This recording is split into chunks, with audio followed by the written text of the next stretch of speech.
Dear viewers, thank you for choosing Manhwa Compilation channel. Enjoy watching. His father died when he and his sister were little. His mother wanted him to become a shaman because she saw potential in him, and the spirits will protect him if something happens.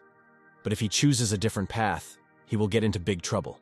She forced him to study the religious aspects of shamanism, poetry, magic, and even strange things unknown to him before. However, even then he knew what he wanted from life, and all these teachings did not interest him at all. Therefore, he devoted all his free time to scientific research. 10 years have passed, and the young man has finally become a part of society. But one day, on a cold, rainy day, death befell him. For those who live in a metropolis, this is not uncommon. It's a hectic day. You don't have time to get anywhere. You run across the road in a hurry, and then you end up under the wheels of a car. This is exactly how our hero lost his life. It's hard to believe, but his mother turned out to be right. Troubles overtook him. But the most surprising thing was his rebirth. It turned out that life is not alone. Everything his mother said turned out to be true. After death, he realized that some things can only be known through personal experience. So what is he doing now? Having found the desired page, the main character's hand fell on it, bending the pages. At the lectern, in front of a still clean board, a man stood with his hand on the textbook. The youthful years of his life have already passed, but the wrinkles have not yet had time to touch his face, nor the gray hair. Lesson begins. Today, we will continue to create the magic circle. Now he works as a teacher at a magic academy. A series of events that were not included in his plans brought him here. It was snowing in the capital, as if opposing the fact that spring was coming. At the railway station, after the driver's next announcement, people began to fuss. At one of the entrances to the train, a conductor stood greeting and checking each passenger. "Hello, please show your ticket." He turned to the next passenger. The man handed him a ticket. Having verified its authenticity, the conductor wished him a successful journey. "Thank you," the passenger answered briefly. After which, without hesitation, he climbed the ladder while the conductor continued to perform his work duties. Once inside the train, the man began to look for his 403rd seat in the fourth carriage of the third compartment. After some time of wandering, he found the door he needed, but the trip was not to be lonely. His companion had already taken his place in the compartment by the window. Hearing the sound of the working vestibule opening, a man of about 45, with hair and beard already gray from life, raised his head from the newspaper and greeted the young man entering the compartment. The young man nodded affably in response, sitting down in his place. He was a well-dressed man of about 20, handsome and tall. Finally, the driver announced that the train was leaving. And slowly, picking up speed, he began to change the landscapes outside the windows. So, sitting opposite each other, two destinies met, closely intertwined. After some time of wandering with his gaze at the printed publication and a little bored, the young man switched to his fellow traveler sitting opposite, or rather, to his newspaper which he continued to read. The headlines read, "The Utah Civil War is over. The princess faction has won. Finally, it has come to an end." He interrupted the silence, thereby as if inviting us to enter into a conversation. "Yes, it is. I also wondered when all this would stop." The man picked up. "Just recently, the prince's faction was recruiting soldiers. It's good that the war didn't last long." The young man continued to talk. "Sorry, I forgot to introduce myself. My name is Roger Silisi." The young man immediately caught himself. "I don't have a last name, just Gerard. You seem to be of noble birth." The man noted in response, introducing himself, thereby as if showing that he was a commoner. "I am a fallen noble, don't worry about it," asked Roger. "Oh, that's how it is, I see." The fellow traveler sighed. "In general, a fallen noble is someone who was once a noble, but did something that caused his title to be taken away from him. But despite this, the fallen nobles are still capable of using magic." Then Roger asked Gerard where he was going. As it turned out, to Lindenbrunn, the capital of the empire. He also heard that this place is popular among tourists. The Exilian Empire is famous for its advanced magical engineering, so there is definitely something to see here. The young man praised, after which he noticed that he himself was heading to Leatherwalk to join Theon's academy. This news slightly surprised Gerard. "You are so young, you must be an outstanding specialist," he suggested. "Actually, no, I was just lucky," the fallen nobleman denied, a little embarrassed. "Many people want to be in your place. Be proud of yourself." The man tried to cheer him up. The young man joyfully accepted the words of praise and hastened to give thanks for them. Returning to the topic of war, have you heard rumors yet? He asked his fellow traveler and immediately continued for clarification. About a person from the princess faction who won. They say he had neither experience in magic nor the highest knighthood. It was a traveling mercenary named Machiavelli. Not a single muscle moved on Gerard's face while Roger clarified who exactly he meant. I see you are not particularly surprised. Observing the man's reaction, Silici noted, I just think that this is nothing more than gossip. Gerard explained his lack of emotions, although this was all true, because Machiavelli was the one who wandered the world in search of one object. And this was the name that Gerard used in his past life. Sir Roger, then you will take charge of a class at Theon's Academy?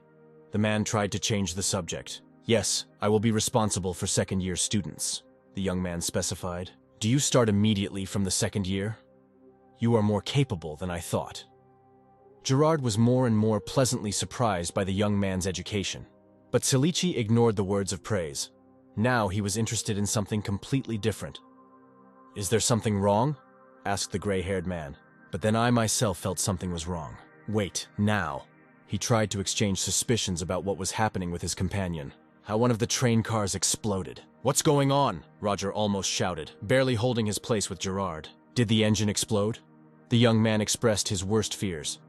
It can't be. He's protected by magic. The man objected to him, although he understood that most likely this was it. Suddenly one thought pierced his consciousness. He guessed that it was a trap. But why arrange it? The future teacher of Theon's Academy asked the elder. Probably someone wants to rob rich merchants or nobles. If they caused an explosion, then there is definitely a magician among them. Gerard shared his assumptions. We need to hide or get off the train, the man said soberly, assessing the situation. Please wait, I'll go first, said Roger, clearly underestimating his companion. But he only silently stepped back, giving the young man the opportunity to leave the compartment. First, Silici looked around, after which he went out completely into the corridor and reported that there was no one in the fourth, their car. Are the other passengers safe? Gerard became worried as he went out into the corridor. The compartments are protected by magic, the young man answered, looking around to the left. This is not a guarantee. It is dangerous to stay in the compartment if they are under that magic spell, the protection of which has been broken through. The man objected. It seemed to Roger that the explosion came from the direction of the third carriage. But why then were the robbers still not in the third compartment? The young man was not afraid, but he clutched his small suitcase with a cane tighter. If I were them, I would go to the first carriage, suggested Gerard. Oh, there are definitely first-class passengers there. We were lucky. The young man was already taking a joyful breath. His companion suggested leaving through the back door because they simply need to wait for the border guard. The plan was wonderful, but it was disrupted by a terrorist bursting through the window of the third compartment. As soon as the guys realized what was happening here, they immediately rushed to the side, not only away from the terrorist, but also away from the hail of shrapnel. From such a spectacular appearance, the militant could not stay on his feet, so he dropped to all fours. Stay behind me, Roger commanded, not allowing Gerard to come an inch, and both of them noticed to themselves that the bandit looked pretty lousy. Snow on the head, a cut eye, some dirty rag hiding the face like a mask, clothes torn by shards of glass. However, he was not going to give up, and therefore, even if he had to kill the gentleman at the cost of his life, he pulled out a dagger from his secret pocket and rushed at our guys. But Roger's reaction was not long in coming. Concentrating with lightning speed, he repelled the attacker's attack with the help of magic. Landing on the floor, the terrorist hit his back painfully. Did you kill him? Gerard asked in tension. No. I immobilized him for a while. The fallen nobleman satisfied the man's interest, after which the terrorist walked towards the prostrate man. Sir Roger, wait, this is dangerous. The man hastened to reason with the young man. It's okay, I'll just ask him a couple of questions. The young man tried to calm him down. Coming close to the criminal, he turned over the body of the fallen man with his foot. Tell me, why did you get into this carriage? At first he tried to quietly, peacefully extract information from him. In response, the terrorist laughed nervously. I didn't allow you to laugh. Answer. Roger continued to insist. Dirty little man, I kill you all, the terrorist mocked. And in confirmation of his words, with a jerk, tearing off the buttons from his jacket, he presented to everyone his chest, wrapped in explosives, and in the center there was an explosive device on the counter of which there were only 2 seconds left before the explosion. But now there is one. "Sir Roger, hide!" Gerard barely had time to warn his newfound acquaintance. Then the bomb exploded. The young man did not have time to move back at least a couple of steps, so he found himself in the center of the apogee of the explosion. Unlike the young man, the gray-haired man managed to lie down on the floor of the carriage and cover his head with his hands. As soon as the blast wave passed, he called out to Roger, wanting to make sure that everything was okay with him. But I immediately realized that I wouldn't get an answer. There was a huge hole in the wall of the carriage, several compartments wide. The terrorist and Roger Chelison were nowhere to be found. Probably, having exploded into pieces, they scattered through the resulting hole in the forest where the train was rushing.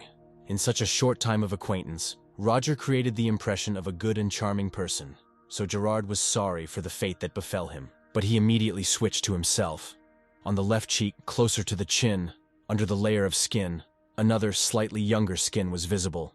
Feeling the cold wind blowing in his face, he ran his hand over his face in despair. This mask was custom-made for him, but now it was damaged and could not perform its function. Taking a piece of the tattered mask with his gloved hand, he jerked it off his head along with his hair. Under the layer of bodily camouflage, there was a young face belonging to a young man of about 28. His raven-colored hair fell in long strands over his shoulders, revealing a face with regular features to the world. But the most amazing thing were his eyes, turquoise blue, like ocean waters.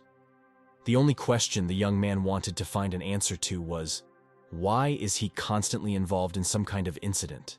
Yes, you understood everything correctly? This young man, wearing the mask of a not quite elderly man, is our main character in this story. And now he teaches at the university. There was no specific reason why he took the name Machiavelli. He simply took the name of a famous person from his past life. He needed to completely change his personality to avoid getting into dangerous troubles while traveling around the world. The image of Machiavelli should have helped him in this. On that maddeningly difficult day, now known to the common people as the Day of Victory, he attracted unwanted attention when he should have kept his identity a secret. Fortunately, the princess and her soldiers were overcome with triumph, and he managed to hide when they weakened their defenses, and take the train to Lindebrunn. For a couple of seconds, our hero closed his eyes, collecting his thoughts. But seriously, why does something always happen to me? For once in this life, he asked himself a question. How he wanted to find the answer to it. In order to get rid of any evidence about the existence of Gerard, he threw his mask of a gray-haired man through the hole of the still-moving train. "Rest in peace, Roger Silisi," the young man mentally said goodbye to her traveling companion. But to launch such an ambush in broad daylight? What had happened still could not fit into his head. He did not expect that the terrorist would detonate the bomb, because ordinary robbers would not have pulled off such a thing. After all, only a crazy person with intentions to kill everyone could pull off something like this. Is it possible that their target was not the passengers, but the train itself? "Sir, are you okay?" The conductor who came up behind him called out to the young man, but he stopped right there. What happened here?" he asked the passenger, dumbfounded. "The train was attacked by armed robbers. It seems they are heading to the first carriage. We'd better not get involved in this." Our hero explained and tried to save the life of at least this person. "I need to evacuate passengers through the last carriage. You should pass too." The conductor was already trying to fulfill his duties. How then Gerard's ex ran into him, knocking him off his feet. "Sir, what are you doing?" the conductor shouted in fear. "Do you think your pathetic game will convince me? Robbers do not attack any train passing by for no reason, not to mention the protective spell that wears off on its own." The young man's hand moved to the criminal's throat, squeezing tighter and tighter. This is a difficult trick that cannot be performed without the help of a person who knows the mechanism. He continued to bring him to clean water. The conductor realized that he had been completely exposed, and also that he certainly would not be spared. Naturally, he wanted to stay alive. Moving his right hand, he tried to use a spring to pull the knife out of his sleeve straight into his palm. But our hero was a master of martial arts, so he immediately noticed the actions of the criminal, intercepting the weapon. "Do not even think. Who you are? Why are you here?" The answer to both questions was silence. "You will remain silent." "Well, good." The fake Roger didn't have time to ask questions. He jerked the conductor up with his right hand, gagged him, and pressed his own knife against his neck, and with his left hand twisted his hands behind his back, forcing him to go first. But they didn't go through much. Even before leaving the third carriage, the young man felt a lurking threat in the outside world. Among hundreds of sounds of this world, he caught one that brought death with it. Reacting with lightning speed, the young man hid behind the conductor's body and seemed to push him forward. Following this, he immediately rushed back and did the right thing, because there were countless bullet holes in the criminal's body. But when did the conductor have time to give a signal if the young man was following him? So it was planned. Another second and, along with the conductor's falling body, fragments from the intercar vestibule, knocked out from the leg, fell onto the floor. Holding machine guns in their hands, covering their faces with masks, the terrorists whispered among themselves. They did not expect that there was still a survivor in the third carriage, and they also did not understand how he managed to return from the shelling. Our hero stood up, shook out his suit, straightened his tie, and full of absolute determination and seriousness, addressed the attackers. "Don't even dream of killing me!" Immediately the command was heard. "Finish him off!" And 3 gun barrels headed towards the former Gerard. But the target was taken under the target. All that remained was to shoot, but they did not succeed. The machine guns didn't work.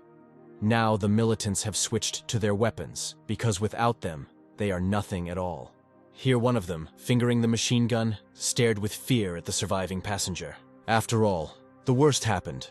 The surviving passenger, that is our hero, turned out to be a magician. The terrorists stopped fiddling with their machine guns, because there was no point in doing so. The former Gerard deliberately disabled the weapon. He was already preparing to inflict damage when he again felt a threat. In the blink of an eye, the spell that released the collected mana, or rather the 3-dimensional pattern in the air with which the young man planned to attack the terrorists, was destroyed. The suppressor spell was used here.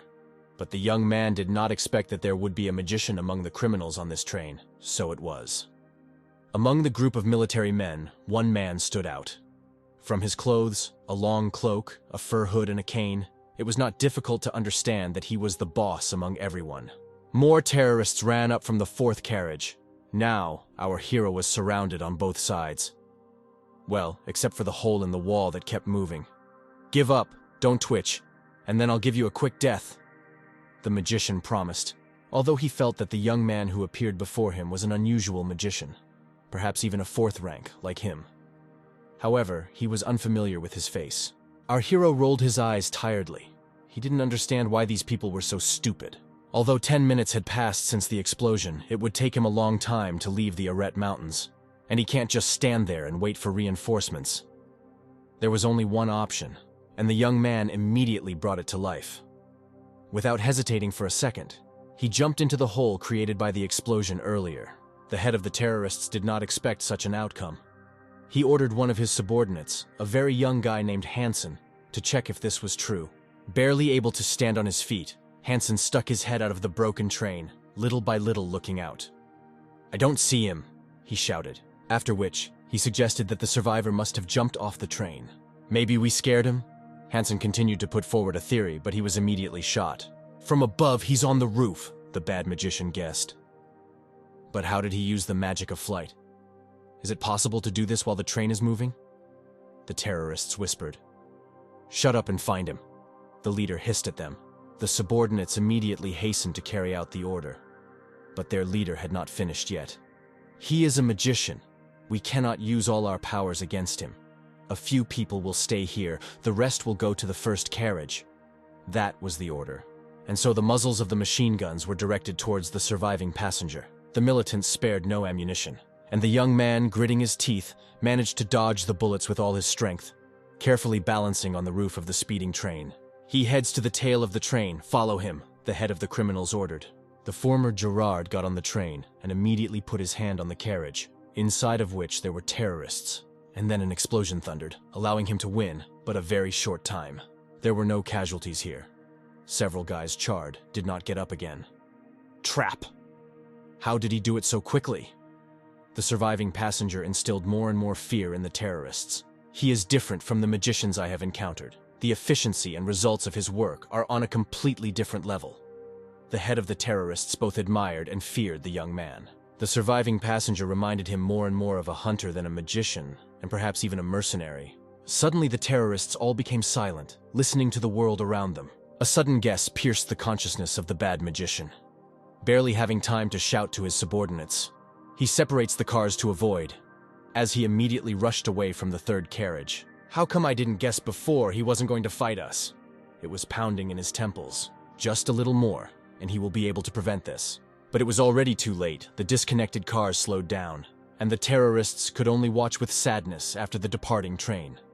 The anger of the leader of a terrorist organization knew no bounds. Damn it, they missed him. We can't leave the train and go after him. The criminals regretted. I will remember your face. I will definitely hunt you down and kill you.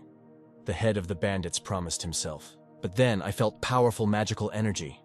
But where did she come from if the surviving passenger, as he believed, escaped? He had barely turned 180 degrees when cold drops of sweat appeared on his back. He was no longer sure whether it was a good idea to stir up all this mess. Our hero stood right in front of him, preparing to attack. Between his hands, he caused magic with the help of the collected mana. Although from the outside it might seem as if he was blowing various geometric shapes in the air. Where did he come from? Another trap? How can he even do this? The leader of the terrorist organization had more and more questions, but he did not have time to find answers to them, since the young man hastened to strike. A moment to think about the whole situation was enough for the head to realize that his opponent was much stronger than him. Run! He commanded his guys, so that at least they would be saved. However, their fate was already sealed. The third car smelled strongly of burning, and there were also a lot of corpses here and there. Dismembered body parts of terrorists were lying around. That's all. The owner of Azure Eyes exhaled. He had already decided to take care of himself, or rather to gather his fluttering hair in the wind into a ponytail, when he noticed that the figure of the bad magician was still moving. Moreover, it gradually began to rise. Burnt pieces of flesh hanging from his face, knocked out teeth, small streams of blood glowing all over his body. In general, the sight was not a pleasant one. You are unhappy, why? Why do you need to kill us? He asked the young man with pauses and in a hoarse voice. Doesn't your conscience gnaw at you at all? The people you killed were ordinary patriots fighting for peace. The former Gerard began to scold him. But you are crazier and stupider than I thought. The young man continued to think out loud. What? At least before his death, the attacker wanted to find answers. Didn't you try to kill me first? And now you dare to blame me? Tell this to everyone who is no longer breathing. The young man's eyes looked almost into the soul of the survivor, from which he wanted to escape, but he did not have such an opportunity. After all, it was the leader of the criminal group who said that he would find and take the young man's life, and now he looked so pathetic, being on the brink of death. Honestly, I would let you go, but now you know me by sight. And as if to confirm this, the young man touched his face with his gloved hand. And if you're going to get me, then it's better to solve everything here and now. He came to the conclusion. Then a white flash of light flashed and divided the magician in half. The young man was certainly glad that the last of the terrorists had given up the ghost. But what led him to such death, since he did not take any action towards him? Suddenly the silence of his thoughts was interrupted by approaching steps. A girl in a white military uniform walked through the broken door of the carriage vestibule. The eagle-shaped pattern on the shoulder pad indicates that the person standing in front of him is one of the border guard knights, who are responsible for protecting the empire. The glass under her boots creaked muffledly, and the wind gently developed her black hair, gathered in a ponytail. However, the girl's inherent cuteness did not prevent her from being a soldier dedicated to her cause. Looking at the fresh corpse, she asked our hero about his well-being. You must be scared, but don't worry. Calming the passenger, she assessed the surrounding situation as well as the condition of the young man. In order to dispel any further worries of the former Gerard, she reported that the Knights of Cold Steel were already here. While the third carriage was quiet and crazy, at the end of the train the surviving bandits were emptying their clips. Damn, they're already here. Have you used the magic of flying in this weather? They already realized that now they have a hard time. Their opponent was one of the newly arrived knights.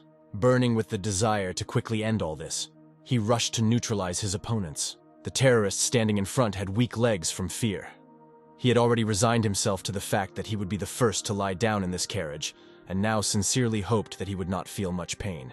Well, his last wish was taken into account, and he sank to the floor like a weak-willed doll. But that was just the beginning. Now death awaited the second criminal, followed by a couple of others. Having made sure that none of them showed any signs of life, the knight, through an earpiece, hurried to report to his superiors that the second carriage had been cleared. Following him, his colleague from the first carriage also reported that the passengers in his car were completely safe within reach. Soon, the following was heard from the earphone. "Lieutenant, allow me to report. The situation on the train is completely under control. Great job." The lieutenant, or rather the girl, praised the knight from the third carriage, after which she gave the following instructions. "Make sure passengers get to the next station, and now the dangerous journey has finally come to an end." Rumors spread at the station about an unpleasant adventure. Talking to each other, people decided again and again whether they should still go. At the same time, our hero was sitting in the compartment, looking out the window. The sudden appearance of the lieutenant slightly frightened him. "How come the terrorists didn't hurt you?" The girl once again wanted to make sure that everything was fine. "I'm completely fine thanks to the Knights of Cold Steel, just lost in my thoughts," assured the young man. "I'm glad to hear that. I probably should have introduced myself right away. My name is Veronica DeVille." Being in a good mood, the girl smiled slightly. There were many difficult situations in the life of our hero, and now one of them decided to declare itself again. "Oh, the young man was about to introduce himself in response when he was interrupted. "I beg your pardon." Two men were moving towards the lieutenant. "Did you want something?" asked the brave girl. "Are you the commander of the White Steel Knights?" the man in the leather coat asked her in response. "Yes, Lieutenant Veronica DeVille." The young lady confirmed her identity. "My name is Remlis. I am an officer of the Leatherwell Police Department. I am aware of the attack on the train in the Vrate Mountains." To confirm his words, he took out his ID. "We eliminated all the criminals," the lieutenant reported. "Thank you for your hard work, but there is something strange in the report." After these words, the former Gerard tensed slightly, listening even more to the conversation. What are you talking about?" asked the lieutenant. "The attackers hijacked the train too quickly. Even using magical power, they could not break through the defense so easily." The man told about his excitement. The girl was slightly confused by his words. She thought that this was a common attack. The police department officer believed that there was most likely someone on board the train who helped the terrorists. "This is a sound thought." The lieutenant agreed with his assumption, but it was still a guess. "We will not detain people. We will simply establish their identities." Remlis explained his actions. "Yes, of course, I understood." The girl nodded affirmatively. Then she turned to our hero.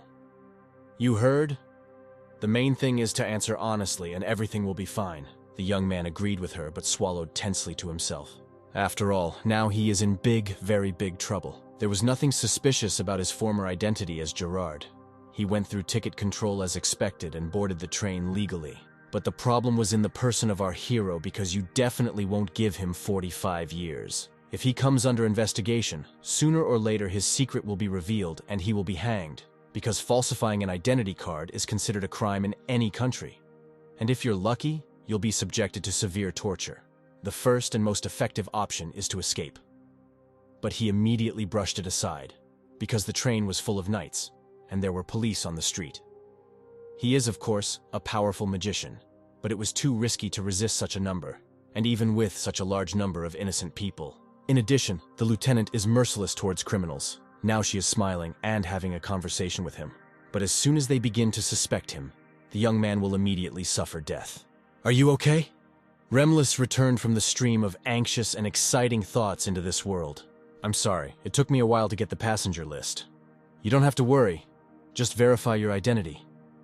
The officer rattled off the already well-worn tirade after walking around the entire train. He also asked the passenger to show the ticket, if, of course, he still had it. The ticket was immediately presented.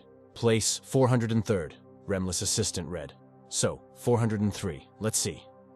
Roger Shielich, 25 years old, and Gerarda, a man in his early 40s. Remlis saw only the first person on the list. "Where is the second passenger?" the officer asked the survivor. Hiding his excitement far away, the former Gerard began to tell. "During the attack, he was caught in an explosion.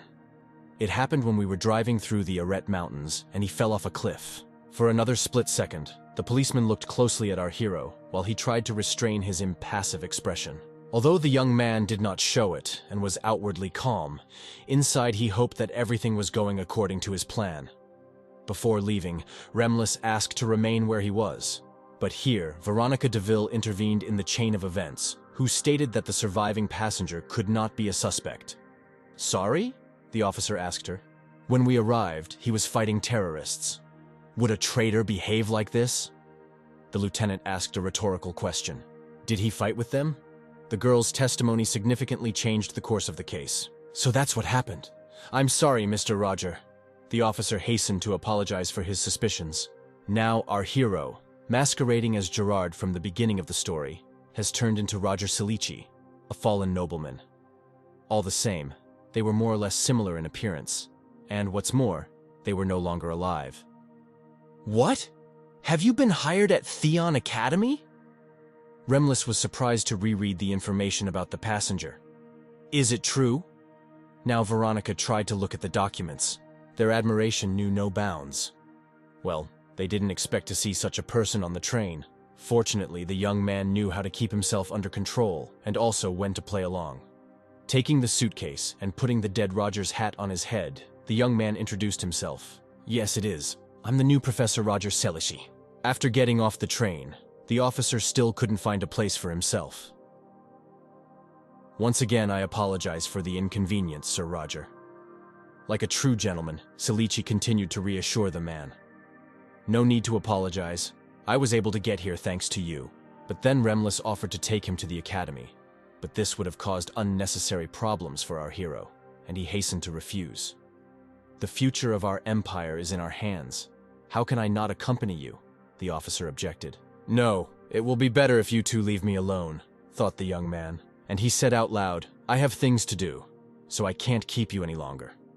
After such words, the officer with obvious regret retreated with his proposal. "Then, I guess I'll go. Miss Veronica, our acquaintance was not long, but I am glad that I met you."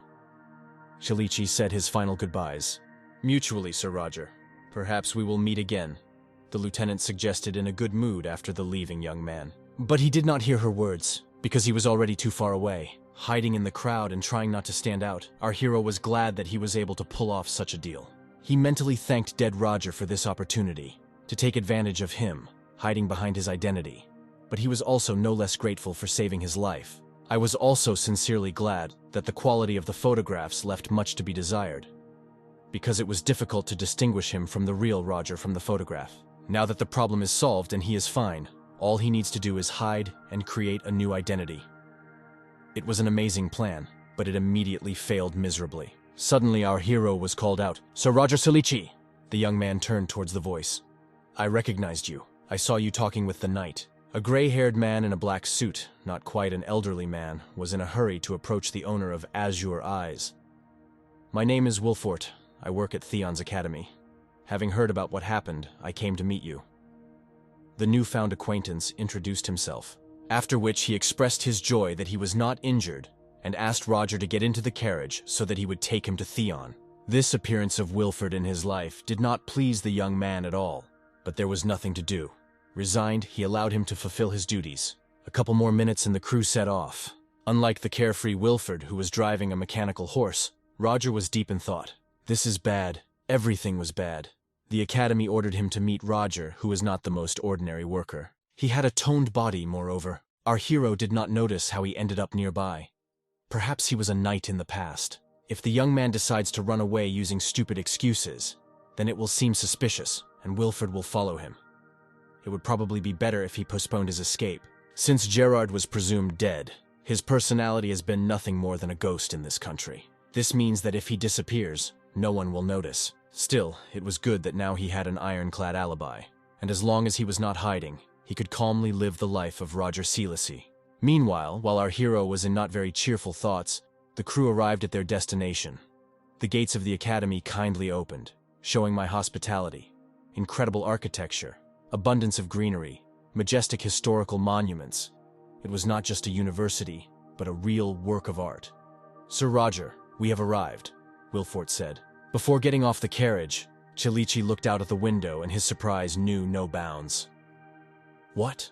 All this belongs to the academy? Her domain is greater than I imagined," he thought to himself, but he didn't show it. "I will take you to Madame Rector. You can trust me with your luggage." Wilford informed the new lecturer, clicking the heels of his shoes. Soon they approached the main building of the academy. Conducted to the desired office, Wilford remained waiting for the young man outside the doors, while the former Gerard followed inside. As soon as he closed the office door, he introduced himself. "My name is Roger Selici." In general, it was difficult to call it an office, rather a huge hall. Among the tall candelabra, directly opposite the entrance, the authorities sat at a desk. Hearing the creak of the door, the girl put the papers aside, leaned her chin on her hands, and began to study the new teacher with her eyes. "I was waiting for you, Sir Roger. My name is Eliza Willow. I am the rector of Theon Academy." Following the rules of etiquette, the lady met in response. Yellow eyes, lilac blue hair, black and red dress with intricate patterns, looked breathtaking in the sunlight coming through the window. "Are you okay? I heard about a terrorist attack." The girl was worried. In response to the concern, Roger replied that everything was fine, since the nightly order came to the rescue in time. "I'm glad to hear that. If you were hurt, it would affect us too." Eliza clapped her hands, pleased with this outcome of events. How the rector could talk so openly about possible negative consequences for them was simply beyond our hero's head. But he was more worried about a strange feeling that arose immediately as soon as he entered the office. Is it possible that he just imagined it? Or is it possible because Madam Rector met Roger before and she exposed him, but after her words, "So we met in person. You are so tall and cute." The young man exhaled with ease that it looked like she had never seen the real Selici in her life. He thanked the rector out loud for the compliment, even if she suddenly did it out of politeness. "Oh, what are you talking about? I'm sure you will become popular among students," Mrs. Willow assured. And then she changed the subject. "Here, please, take it. I will once again repeat the information that you received earlier." With these words, she handed him a piece of agreement. The salary was indicated there, as well as the fact that the employment contract was for 2 years. Food and accommodation were also provided by the academy. In principle, the contract did not matter much if Roger would run away soon anyway. But here he was embarrassed by the salary, which was limited to 30 imperial gold coins per month. After all, if converted into state currency, then it is 30 million dinars, and as much as 300 million won. "How do you like the contact? Great conditions, right?" Eliza asked. "Yes, they are not bad," Roger agreed with her. "But on the other hand, it's just crazy what a jackpot." The man mentally asked himself to calm down, because if he has such a salary, then Professor Theon has a lot of responsibilities. The question was different. Will he be able to hide his lack of teaching knowledge at Theon's academy, where everyone is a genius? But his work here is a done deal. It will also be suspicious if he suddenly abruptly refuses her. He has no choice but to agree. Lying, bluffing, and reading the mood of the interlocutor, that's what the main character of our story is good at. "I'm happy with everything. I'm ready to sign the contract." The young man decided not to waste time. In addition, he has experience and knowledge of his present and past life. He was quite confident that he could play the role of the professor. "Great. I'll be glad to work with you, Professor Roger." As a sign of the conclusion of the contract, the rector extended her hand. "Mutually, Mrs. Willow." Selici replied, shaking her hand. "Just 2 years. He just needs to survive these 2 years and he will be free. Finally, this crazy day has come to an end." The moon lit Leatherwalk slightly, as if trying to get into the cracks where the streetlights couldn't reach. Roger has 3 weeks left before the start of the semester. In theory, this should be enough time for him to prepare. In general, he did not think that he would be given a whole 2-story house. While on the outside it looked rather simple, on the inside it was as good as Charles Rennie Mackintosh's design. In his life, the former Gerard changed personalities like gloves. "So, this time I will be a professor at the academy."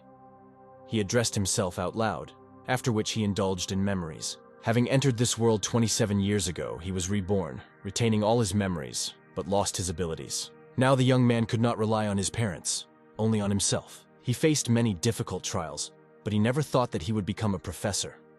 Technically, our hero received a fictitious job, or rather, he received it without his desire. Although, if we take into account the fact that he just needed a new identity, then the situation with Roger played into his hands. Selici was from a fallen noble family, originally from a small kingdom, and also the only child in the family whose parents had died. Having found the letters and studied the style of the text, I came to the conclusion that he was quite formal, which means he had no loved ones. If you believe all this, then no one should reveal our hero. And if this is so, then he couldn't find a better disguise. So, I need to deal with the lectures and find information on the academy. First of all, I'll explore the area. Having rested a little and gathered his strength, the young man decided to go on a night excursion. But when I heard the rumbling inside my stomach, I remembered that I hadn't eaten anything at all today. I think I'll put everything off until tomorrow. Where is their restaurant? Roger asked his reflection, putting on his outerwear. While drinking coffee at a wooden table, the young man did not waste time and even now absorbed knowledge, looking at another book, noticing to myself with surprise that 2 weeks had passed too quickly. Overall, he managed to collect the necessary information and prepare for classes. Now, in the remaining week, he needs to learn how to apply new knowledge in practice. The visitors were already quietly arriving, taking their places on the veranda.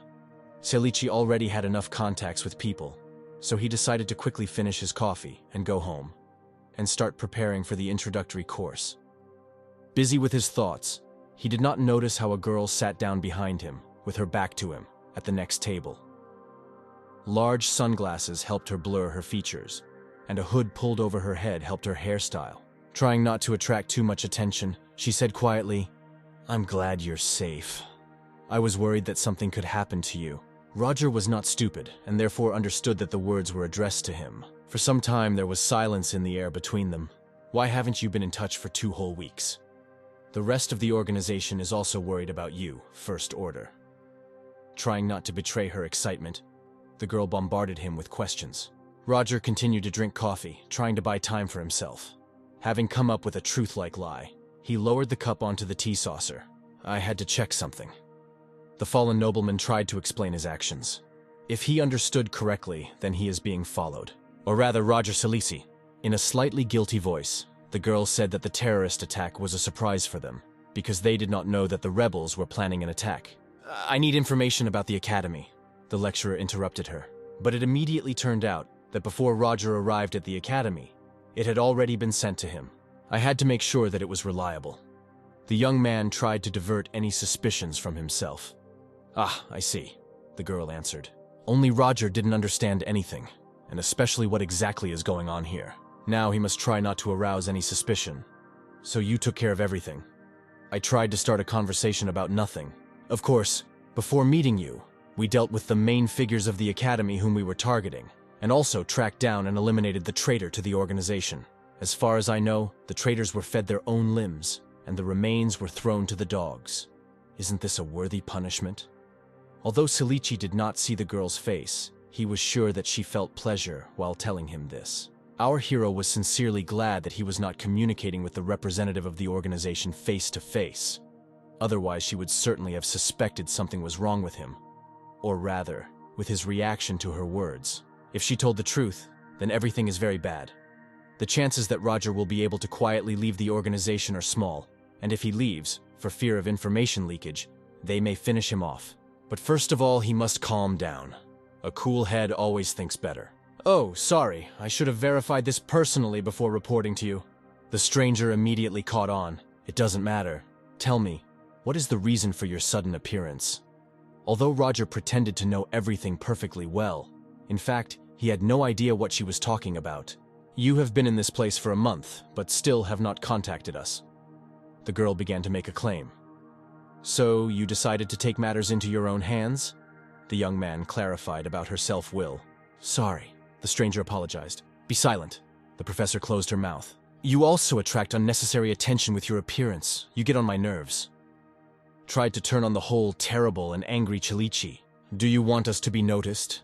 The teacher continued to express her dissatisfaction. He was a fairly smart man, and even despite the fact that the interlocutor was sitting behind him, he was able to understand that the girl was reacting sharply to his words.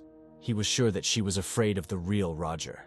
After he had sufficiently intimidated the girl, he decided to dilute the colors slightly and wanted to listen to her report, or rather, how many people they had taken. 31 people from the Third Order were successfully infiltrated, and the 72nd and other members of the First Order had already taken their positions according to plan. The stranger tried to behave with dignity, but she was unable to hide the trembling in her voice. "Okay, Everything is as it should be.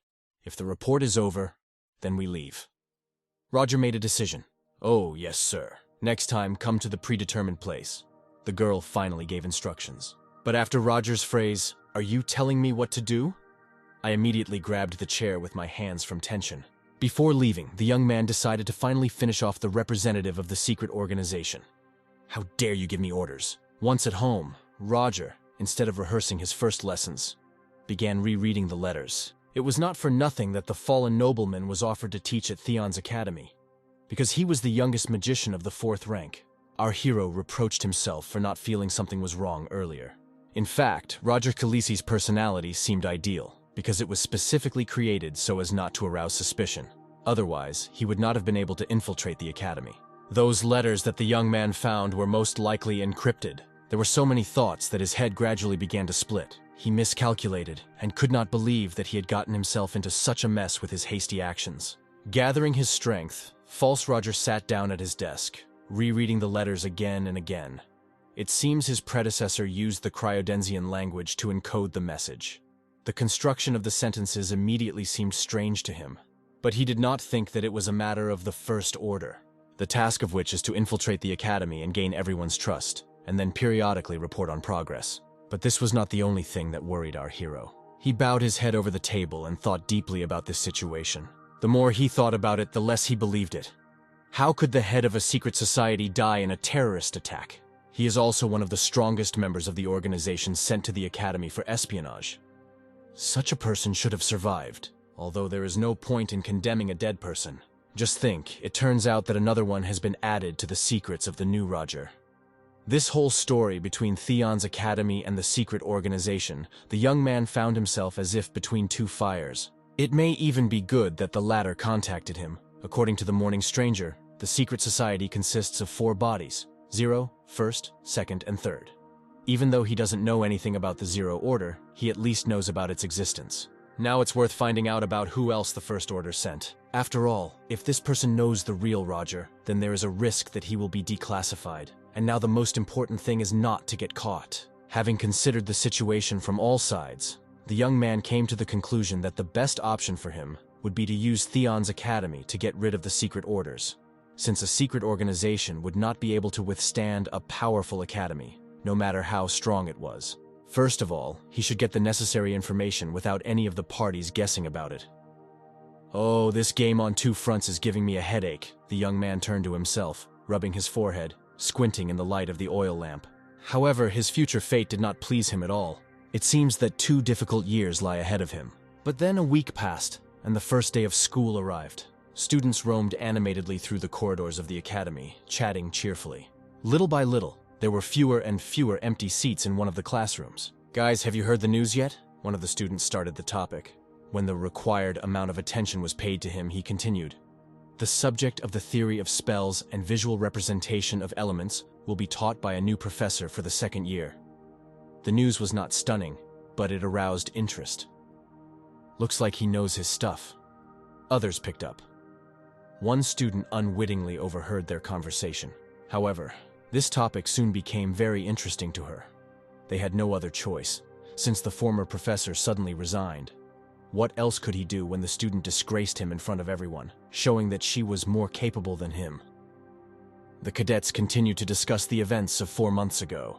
"Flora, it seems they are talking about you." A friend of a capable student sat closer.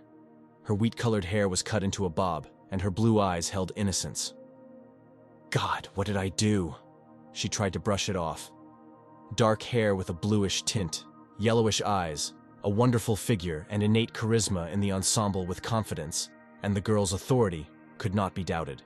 "I just showed the professor that his magical techniques leave much to be desired." Flora continued to make sarcastic excuses, but her friend didn't really agree with her. "I heard that he has a brilliant reputation. Wrote a bunch of reports while being a military officer. He seems like a respected person and not some simpleton." The conversations around the new teacher still did not subside. "Oh, do you know what else this professor is a fallen nobleman?" The instigator of the conversation told everyone a shocking fact. "Is it true? Then you don't have to worry about grades." The students perked up joyfully. "Have you already drawn your conclusions?" So silly. Flora has already ceased to be surprised by the low IQ of her classmates. But then the door to the auditorium opened noisily, and Roger Kalichi appeared on the threshold. Without looking back, with a firm, confident gait, he began to climb to the teaching area. He took out a textbook from his briefcase and opened it to the right page, and only after that he turned his gaze to the students gathered in this audience. "I'm your new professor. My name is Roger Salisi. Nice to meet you." The young man introduced himself. His eyes reflected nothing more than coldness, severity, and demands. And then the graduate students realized that in order to get a pass on the subject of the theory of spells and visual representation of the elements, they would have to work hard. "You don't have a schedule as such yet, so I'll make a few announcements until we start the main course." The lecturer continued. "I will teach you spells, but the structure of the lessons will be unusual for you. We will study not only theory, but also develop practical skills. Also, classes will not be held exclusively for second-year students. First-year students will also have the opportunity to attend them." Such loud statements prompted the second-year students to immediately discuss the innovations. "Silence!" Roger immediately stopped talking. "I understand that you are not happy with this arrangement, but don't worry. The load will be the same," he hastened to assure. Here a hand went up in the audience. "May I know the reason why you decided to combine the courses?" The student who asked this question was quite beautiful. Golden curls fell below the shoulders, and green eyes awaited an answer. Silichi noticed to himself that he had already seen this girl somewhere. "I consider it my duty as a teacher to allow everyone to gain something useful from the lesson, regardless of their level of preparation. Also, don't expect standard lessons." Roger continued to announce reforms. "I don't understand. Please explain in more detail," asked the owner of Golden Curls. "It will be boring if I reveal all the cards at once. If I've interested you, then I'll see you in the next lesson." After these words, the girl's face became a little sad. "And the last thing I would like to note, if any of you think that you can earn good grades without straining, simply because I am a new professor, then I will hasten to disappoint you." Under his words, the student slowly shrank. Although our hero seemed so formidable in appearance, in his heart, he prayed that the students would not come to his classes. Yes, he has prepared well, but still it will be easier for him to teach as few students as possible. The pride of freshmen will be hurt if they allow themselves to attend classes on the same basis as the first year. Besides, who would want to learn from him if it was difficult? That's all for now. Questions? The professor addressed the audience. The guys had a lot of questions. "He pushes with his energy. Did being an officer have that effect on him?" Some thought. "Rumor has it that he is the youngest rank 4 mage. Is it true?" Others asked themselves. They had so many questions, but none of them could muster the courage to ask even one. But Flora really liked the new lecturer. After waiting a short pause, Roger said that since there are no questions, then he declares the beginning of the semester open. Wandering through the corridors of the academy, our hero analyzed his first hour of teaching. The students had no questions at all, and he thought that they would at least want to clarify something or find out about him.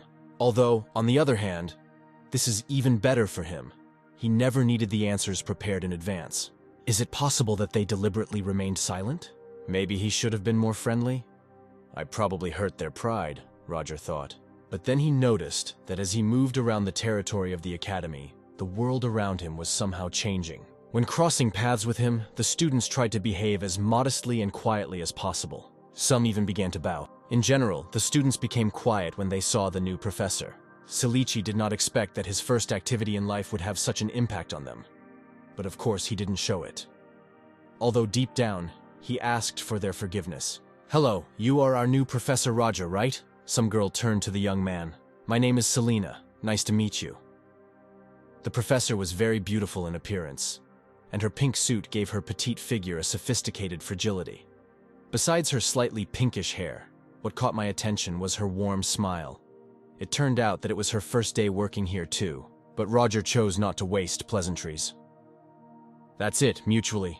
Did you want to ask something?" Such coldness confused Selena a little. Hiding her modesty far away, she came a little closer. "Oh yes, have you already had lunch?" The girl voiced her question. At the main entrance to the building, one could hear, "Nice to meet you. Glad to meet you. My name is Briano. I teach you how to summon Gomels." A brown-haired man with green eyes introduced himself. "I am Matilda. I am responsible for charms and hallucinations from the section of curses and dispelling magic. A girl with a long, thick braid followed after the man. If anything, dispel magic is a type of magic that allows you to eliminate any enemy spell. Nice to meet you. My name is Roger Salisi. I teach the theory and practice of spells. Our hero introduced himself in response, at the same time trying to understand whether this is really a meeting of new professors of the academy to get to know each other better. God, you are even more attractive up close. Compliments were immediately heard from all sides. Thank you, Roger answered them modestly. Among this entire gathering, one young man stood out. Not quite short haircut, green-yellow eyes and rimless glasses, he seemed to radiate hostility.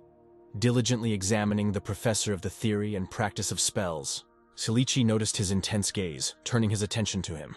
As soon as the man realized that he had been discovered, he immediately turned away. And this is Professor Chris Benamore. He was the first of us to join the academy. As you can see, he is a nobleman, not like us commoners. Matilda explained the nobleman's behavior to Roger in a hushed voice. I see. The young man exhaled. Apart from him, among the new professors there is one nobleman, Chris Benamore, and 3 others of humble origin. But despite their different statuses, they were the best in their fields. In other words, there is a high probability that among the new professors there is another member of the First Order. Our hero tried not to confuse his brains. The fact that Chris Benamore was the first to join the academy does not mean anything. Yes, and you can't take your colleague's word for it, but still the possibility cannot be denied. Here the nobleman, who was at a distance, decided to leave the meeting. I can't be here anymore. It was interesting to see the new teachers, but they are all some kind of commoners and fallen noblemen. If so, I'm not with you. You are on your own. I am on your own. Chris showed his superiority over others. After a short pause, he continued, especially you, and looked towards Roger. And finally, I gave him advice not to pretend to be a big shot. After all of the above, Chris left. God, his status does not give him the right to look down on us. Don't pay any attention to him, Professor Roger, Matilda commented on the situation. It's okay. Since he is against our company, then let's go without him, suggested our hero. Let's, Selena agreed. Yes, that sounds good. Briano supported. Well, now Roger should be glad that he has company at lunch. The first day of school at Theon Academy has come to an end. In the sky, helping to spread the light of the month, the stars were shining, and the lamplighters had already managed to light the lanterns. With the help of a magical forum, the students of the academy exchanged news. Today, the topic of communication was a new teacher of the theory and practice of spells. Have you heard about a new professor named Roger Salisi? Asked one of the students. They say that he is the youngest magician of the 4th rank. He also worked as a military officer. He also participated in the hunt for cryptids, that is, animals whose existence is considered possible by cryptozoology, but is not recognized by academic science. And in the Magic Tower, he was listed as an independent specialist in magic, like a freelancer. He immediately scribbled out another answer. Do you think it's true that one student asked a question? Looking out the window from her dorm room, she couldn't afford to let Mr. First Order's first lesson fail. She wanted to make sure that as many students as possible came to him. We already know this girl. This is the same stranger who sat down with our hero during morning coffee a week ago. The students were surprised when they found out that freshmen could come too. The admitted graduate students considered this a very tempting offer and decided to give it a try. The next morning, walking along the corridors of the academy, Roger wondered, how many students will appear to him today for his first lecture? But he specifically warned that his classes would be difficult, and therefore was sure that the majority would definitely not come. But if they do, it will only be because other classes will be packed, because students themselves make up their schedule and decide how many classes of a particular subject to attend. Therefore, it happens that the number of students in the classroom varies significantly. He estimated the number of students who were not intimidated by the innovations of the new lecturer, somewhere around 30 children. Only yesterday's post on the Magic Forum saying that first-year students can also come to classes was read by many. Therefore, when the young man opened the door to the auditorium, he was very surprised that all the seats were packed. Well, but our hero did not expect such a result. Why are there so many of them? Are all 80 places occupied? And why are there more freshmen than sophomores? Are they not at all afraid to attend classes with the second year? The professor had more and more questions. But not only the lecturer was afraid of the students, but also his students. Wow. The atmosphere changed so much when he walked in. Looks like he really was a military officer. Students gradually began to believe the rumors. Roger realized that most likely the same mysterious morning stranger was involved in this, who set everything up so that as many as possible would come to attend classes. But he immediately decided to get this obsessive thought out of his head because most likely he simply underestimated the students. After all, the best of the best from all over the continent study at the academy. It seemed like he had awakened their competitive spirit. At this time, the students did not even suspect how their professor was rushing around inside himself. It seems I have no choice left, Roger thought somehow even bitterly. I see new faces. I need to introduce myself. My name is Roger Salici, and I will teach you everything about spells. The young man began the first lesson in his life, promising himself that he would give his best. Suddenly, a hand rose in one of the galleries. I have a question. By teach everything, do you mean all 4 training profiles? The boy was curious. Roger looked at him coldly. I haven't allowed you to ask questions yet, but today I will be supportive. Under his remark, the student became lower than the grass, quieter than water. From this day forward, I will deduct points for those who disrupt the course of class or question my authority. You will have the opportunity to dial them again, so don't relax. But since the question has been asked, I will answer. Yes, I will train you in all training profiles. The young man answered the above question. There are 4 training profiles: release, elemental magic, telekinesis, and strengthening. That's what they're called. Usually they teach a maximum of 2 of them, and this new professor aimed at 4. In my opinion, he sets the bar too high, thought Flora, one of the students looking thoughtfully at the teacher. At this time, Roger was telling the freshmen and sophomores his lesson plans for the day. First, he wanted to show them something that would pique their interest. Taking the magic wand, he began to move it along the teaching board, gradually causing magic by releasing mana. This is a 3rd-level fire spell, Trembling Flame. It is created on the basis of release, with the help of heat, combustion, compression, expansion, dispersion, and acceleration. Chalici began to explain the basics. At the same time, strengthening the spell, a huge magic ball shone in front of him. This technique of the energy of the 7 components, it is 3 times faster than modern methods of performing this spell. As we already know, in a past life our hero was very keen on science, and, once in this world, he began to experiment, combining science with magic. Watching him, the students did not believe their eyes. Is he going to speed up the process of creating a spell? Is it possible? They were not sure of the professor's success, they whispered. Flora, do you think he's telling the truth? A friend asked her opinion. I'm not sure. I don't think this is possible since he changed the basic structure of the spell, she answered. In the world there are scrolls for storing spells, as well as memory reverberation. But both methods have their limits. Flora was a smart girl and a scientist beyond her years. If you used one of these, then I will be very disappointed with you, Professor, she thought. Roger decided to take a short break in his lecture. I think you have a lot of questions. I'll answer a few, he suggested. The entire audience had their hands raised. Alex silent, 2nd year. How can this technique be 3 times faster than what we know? Asked one student. It reduces the time it takes to create a spell. Next, came the answer. Dahlia, 1st year. Does this mean you changed the structure of an existing spell? The student asked a question. No, if you remake a ready-made technique, it will be a completely different spell. The lecturer answered, promising that he would teach students to speed up the process of creating a spell, keeping the technique in its original form. But there was still a person who wanted to ask a question. It was Flora. Flora Lumos, 2nd year. Professor, this is impossible, she said. Roger knew why the previous professor of this department left, and therefore he prepared very carefully for the possible upcoming battle. The students, anticipating the future performance, silently wished Chalici good luck. I didn't allow you to explain anything, only ask questions. Well, okay, I'll listen to you. Why are you sure that this is impossible? Roger entered the discussion. To speed up the process of creating a spell using familiar techniques, you need to constantly train and be a master in this matter. Are you saying that you are capable of something that even geniuses cannot do? Personally, I don't believe you. Flora expressed her point of view. The professor cleared his throat and began to refute the statement. What if I say that geniuses could have learned this, but just didn't try?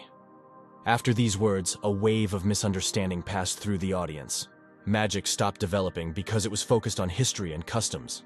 At the same time, science has constantly progressed, and now it threatens to overtake magic. I'm not trying to say that science is one step higher. I just mean that magic has room to grow. That's why, he glanced sideways towards Flora. Your statement is incorrect. If no one has tried to improve it, then I will be the first. Our hero made a loud statement. Do you really think so?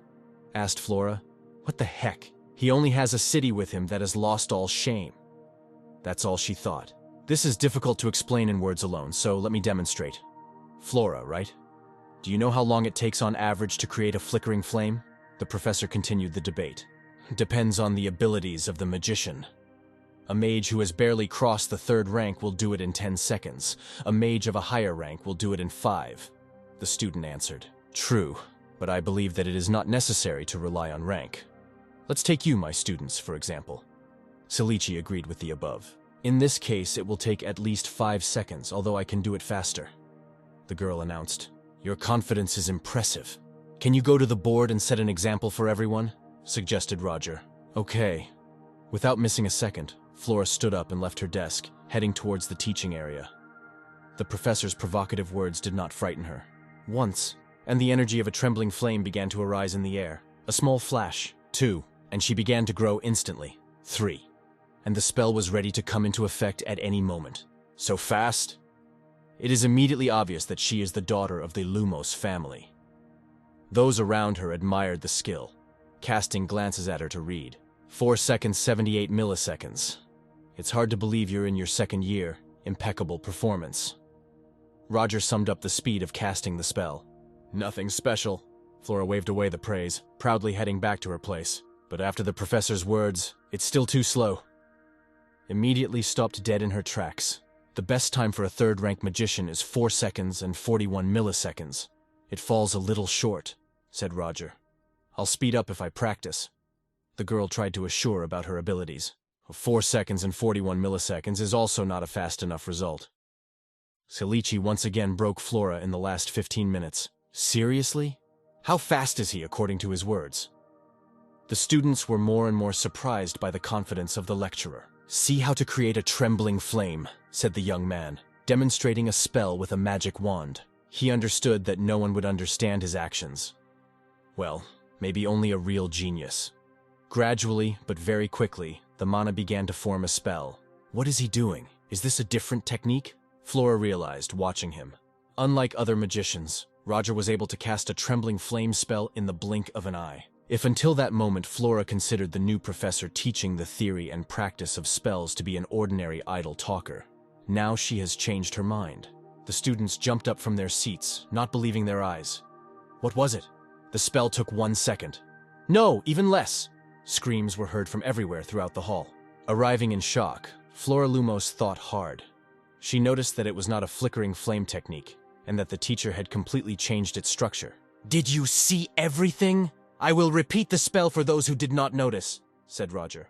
The students did not have time to react in any way before he created the spell again. But the students still did not fully understand everything. They did not see the actual process of creating a spell. No matter how quickly it was created, it was there, and the professor skipped the whole process and immediately showed the result. Now you have changed your mind. It took me 24 milliseconds to create the flickering flame. This is much faster than the official record. And so that they would believe him, he showed the audience the time on his pocket watch. The spell may seem strange, because the first time I used a different technique, but nevertheless it remained the same. In other words, I used one technique to create another. Roger explained such a quick action of the spell. One technique to create another? What is this? Means students whispering among themselves. You change the initial data and come to an already known result. You create a kind of program. As if the body of magicians was equipment and the accumulation of magical power, that is mana, was data. Then the programs, called technology, would activate the software, that is magic. And this is what I call source code. Chalichi gave a small lecture. Source code? I've never heard of such magic. Who is this man? It's not that this activity unsettled her, but it made a sufficient impression on her. Now have I dispelled your doubts, Flora Lumos? The lecturer addressed her. Yes, she answered. You interrupted the lesson without my permission, and all because you were biased towards my words. Are you agree with me? Roger continued.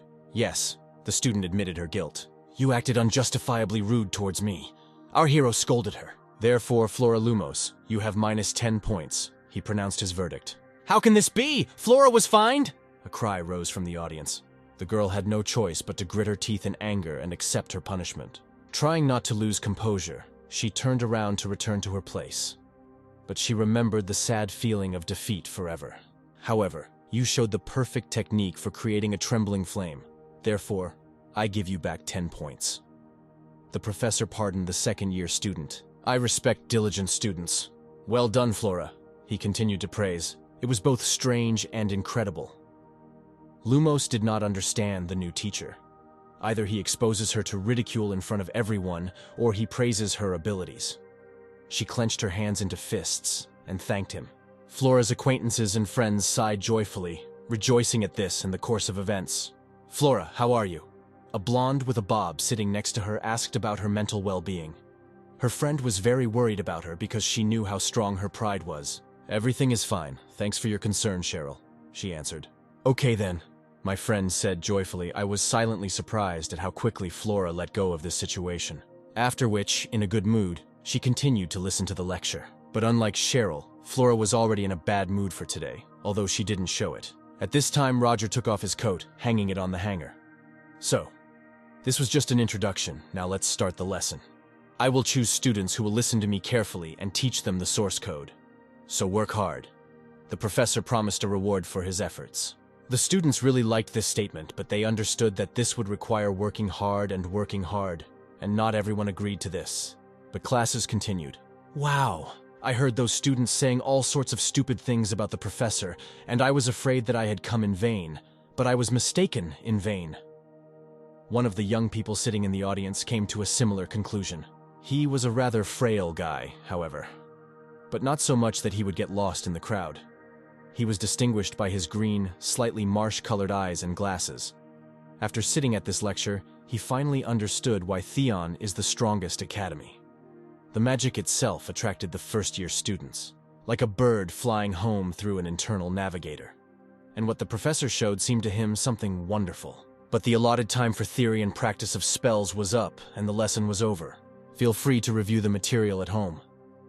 Roger put on his raincoat and headed for the exit. As soon as he disappeared from the eyes of the students, it immediately began. He's incredible. And the source code, I can't believe I saw something like that. Everyone was discussing what they saw at the lecture. Among them was also a green-eyed student. Only, unlike them, he admired the professor to himself. Does such nonsense seriously impress you? This just shows how narrow-minded you are, was heard behind him. Turning around, he saw a gregarious blonde uttering these words. That's why commoners have no place here, the blonde continued. At first, the young man did not understand why the blonde man was standing next to him while talking to someone. But turning his head, he realized that the blonde's phrase was addressed to him. Ah, are you talking to me? Sorry. The young man tried to get out of the awkward situation. Are you kidding me? The blonde flew at him. No, under no circumstances. The boy waved his hands. How dare you look down on us? On the eldest son of Baron Falio Baronage? The blonde began to step on him. I'm telling you, I didn't want to. The young man begged, but fate was favorable to him today. Baron Falio, is this his estate located on the far border of the Empire? A passing student interrupted the looming altercation. Does Theon accept children now? The blonde said sarcastically. Better this than the stupid sons of baronial families. The stranger continued to add fuel to the fire. Baron Falio's eldest son almost turned green with anger. Listen, idiots. How dare you insult a nobleman? You will be held accountable for your words. And in order to seem formidable, he even pulled out his magic wand in order to demonstrate his ability to wield magic at any moment. But this had no effect on the stranger guy, with just one phrase of yours. Come on, try it. He disarmed the blonde. What? The Baron's son did not understand. I said, try it. Let's see what happens if you attack right here. And headed towards him. Coming close, not taking into account the fact that the Baron's heir is head and shoulders taller than himself. I doubt that the Academy will turn a blind eye to this just because of your status. Didn't bother to read the rules before enrolling? He continued to advance. Before raising your voice, it's better to look around. Do you see we have observers? Indeed, the students who had not yet left the classroom did not take their eyes off the two guys. And some have already even placed bets on who will win. Realizing that everything was not moving in his favor, the blonde chose to hastily leave. The green-eyed young man exhaled joyfully, glad that his trouble was over. After which he thanked for the help provided and said his name. Aiden. And I'm Leo. Don't thank me. It was just infuriating that he was boasting about his status. The young man introduced himself. White hair with a blue tint swayed to the rhythm of his words. You are such a good guy. Aiden admired him. Did you hear what I said? Leo stopped him. So, okay, I'll go. And immediately turned around and headed for the exit. I'm with you, Aiden shouted after him. You don't even know where I'm going. His savior shook his head. Aiden noticed an alchemy textbook in Leo's hands, and he, too, is now going there as a couple. Okay, do as you please, Leo answered him. He spoke sharply, but at the same time did not reject his proposals, and also advised him not to be so obvious. At first, Aiden didn't understand him. I mean that you are obviously a hillbilly, obviously a commoner, and it is obvious that you could not study magic normally. Leo explained to him. Is it really so obvious? I didn't even know. The green-eyed one was surprised. You need to find out how everything is built in Theon. And especially for second-year students, among whom there are those who have a strong position in society. Firstly, this is Flora Lumos, a second-year student. Leo began a tour of the influential bigwigs. Are you talking about the one who spoke in front of the class? Aiden clarified. Yes, I heard that she is not a gift. So don't go near her. According to rumors, the previous professor of theory and practice of spells quit because of her. Second born from the noble family of the Exilian Empire. Third Princess Elendel van Exilian. Leo continued. This was the same person whom Roger had already seen somewhere, but could not remember. It won't be good for commoners like us if we somehow offend a person of royal blood, remarked, while simultaneously advising Leo. Yes, I think I understand who you are talking about. I saw her at a lecture, Aiden confirmed. And thirdly, the student who heads the most famous second-year company, consisting of nobles, Frieden Volberg. The Volbergs are one of the 3 most noble families of Herzog. Commoners are just gnats to them, so ordinary mortals should stay away from him. However, fortunately, Frieden does not attend this subject. Leo delighted his friend. As it turned out, that blonde man is also in their company. Oh well, nothing can be done. Is there anyone else? The green-eyed man continued to be interested. I can't figure out whether you're brave or stupid. There are a few more students that I will tell you about along the way, Leo promised. Great. Would you like to have lunch together? Aiden suggested in response. What? Why would you want this? Leo flared up, but apparently he agreed. They were almost the last to leave the audience, and did not even notice how a blonde girl was watching them from the last gallery. As soon as she stopped hearing them, she smirked slightly. Meanwhile, Roger wandered through the corridors of the academy. The student's reaction was better than he had imagined, and this pleased him immeasurably. After all, time in this world corresponds to the 19th century on Earth. Even if we take into account the presence of magical powers, science here is not as advanced as in the 21st century in his world. That is, in ours. Therefore, our hero created the source code through a combination of magic and science. He really didn't think it would affect the students so much. Personally, when his teacher saw this development, he was a little Slovenia, and he bothered his student with only one word. Not bad. Based on past experience, Celici expected something similar. The process of creating a spell should be fast and precise, but it is complex and limited to the 3rd rank, from which it turns out that Roger cannot teach them only the source code, and more spells need to be prepared so that it is not revealed. Previously, he was told that they had allocated him an office and now he was being sent there. Having found the right door, he pulled the handle. Imagine his surprise when he saw Eliza Willow, the rector of the academy, standing at the window, clearly waiting for him. Come in, Professor Roger. How do you like the office? Beautiful interior? She asked the young man straight away. It turned out that each professor at the academy is allocated a personal space, and he can use this space at his own discretion. Roger looked around. The office was just like an office, nothing unusual. Long shelves with books, writings, and various documents. There were also 3 sofas and a tea table, which is where the colleagues sat parallel to each other. "And what brought you here?"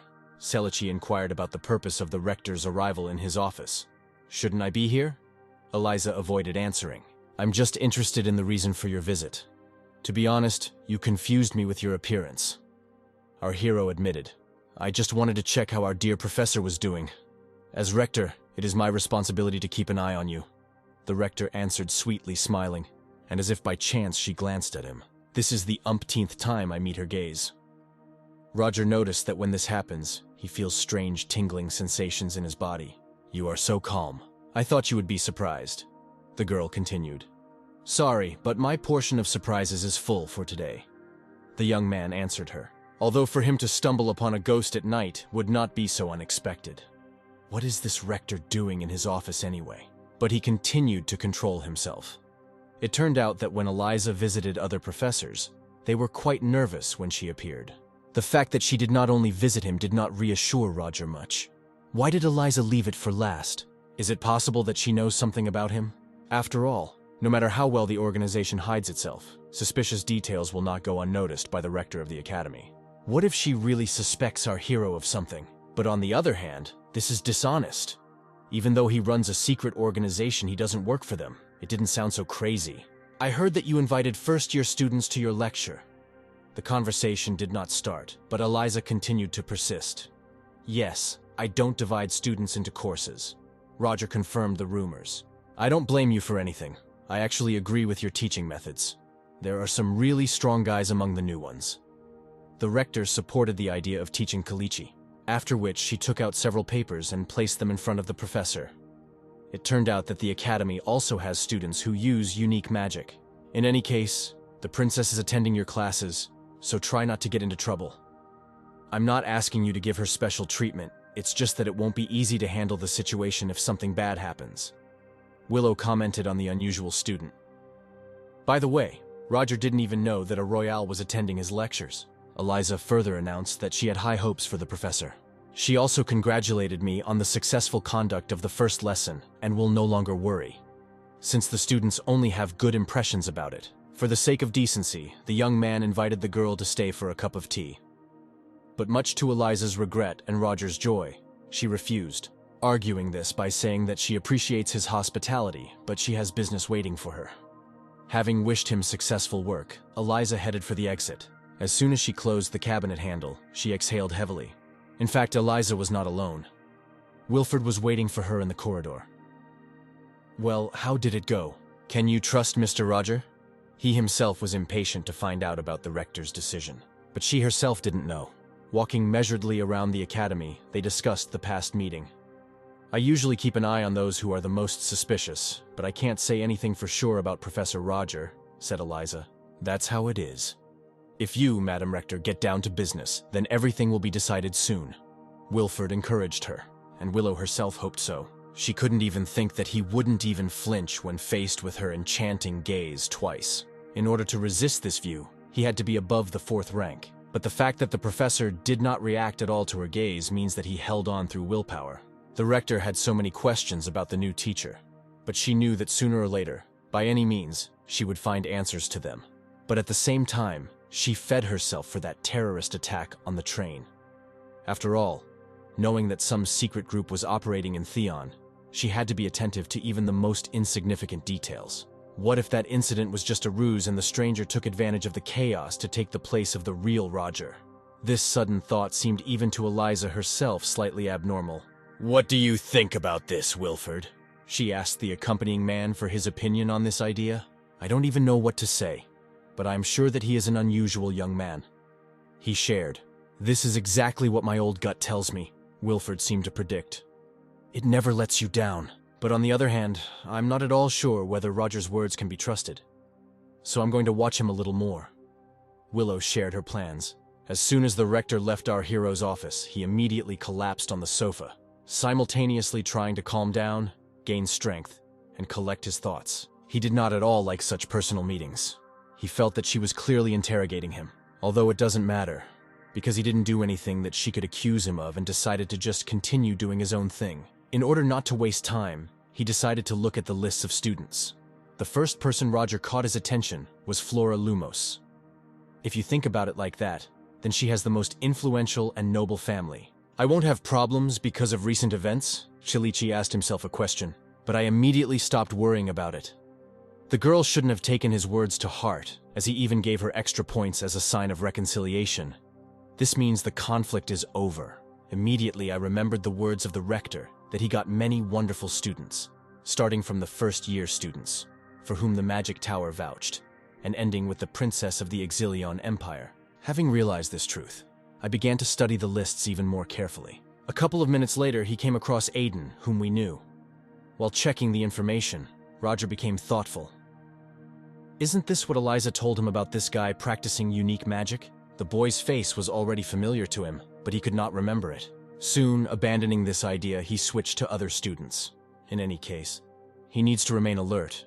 Judging by the rector's sad look, she still doesn't trust him. Or is it better for him to stick with a secret organization? Our hero was no longer sure of his choice a week ago. That mysterious morning stranger called him the First Order. She must have seen the real Roger's face when he boarded the train, which meant that the change in his appearance was not a surprise to her. If the real Roger was an expert in camouflage and infiltration, does that mean I should? He was even somehow scared to think out his thought. No, I know how it will end if I get caught, and there is no guarantee that they, the organization, will protect me.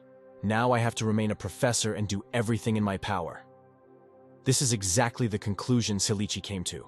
But then his train of thoughts was interrupted by a knock on the door. Coming out of the office, he saw an ordinary employee of Theon Academy. "Hello, Mr. Roger. I came to give you this," and handed him a covered sheet of paper, which was the schedule of the round. And just today it was our hero's turn. As far as he remembered, the contract mentioned this. "This concludes my powers. I will go." Having thrust the piece of paper into Roger, the worker hurried to hide out of sight. The young man looked carefully at the list again. This was just a walk-through schedule, which means nothing complicated. In one of the Academy's educational buildings, there was a special hall where students could practice their fighting skills using magic. There were also dummy-shaped punching bags, so that students could improve their accurate throwing, and shields to learn how to defend themselves. Well, repeat it. Dynama Romley, a first-year student and the daughter of Earl Romley, demanded with her hands on her hips. "I have the right to stay here. This place is intended for all use. If something doesn't suit you, then why not you?" said the blue-eyed girl, clearly opposing her.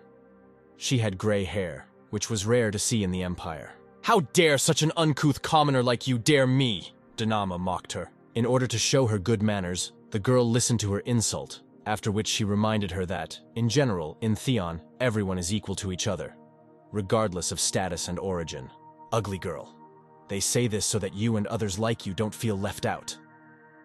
The Countess answered her, and the guys standing behind her agreed, treating her with respect. "Lady Dynama, commoners are so stupid. These bugs are trying to crawl higher, haha."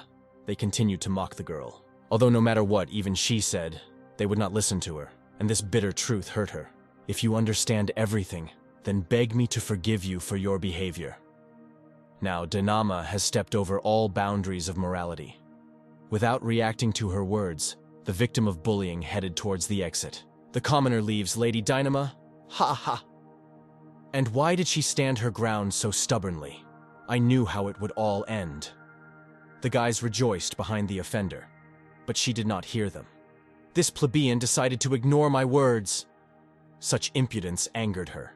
With the words, "Hey, you unfortunate one," she grabbed her magic wand, and she directed it towards the leaving girl. The spell and magic that the offender used against her was very strong, and in most cases, they caused great damage. Dozens of hot lightning bolts moved towards the victim. "Lady Dynama," her friends babbled in one voice, fearing not only for her, but now for themselves. The spell had already overtaken the girl, and she had no chance to dodge. It would not have killed her, but burned her wonderful face. She was already preparing to accept the fate that was in store for her, but then a small light explosion occurred. An unpleasant fate passed the girl by. "Who is this? Who dared to intervene?" Looking around, she tried to find the impudent Dynama. "What are you doing?" fighting in a gym designed for training, was heard from above. No, you can't even call this a battle.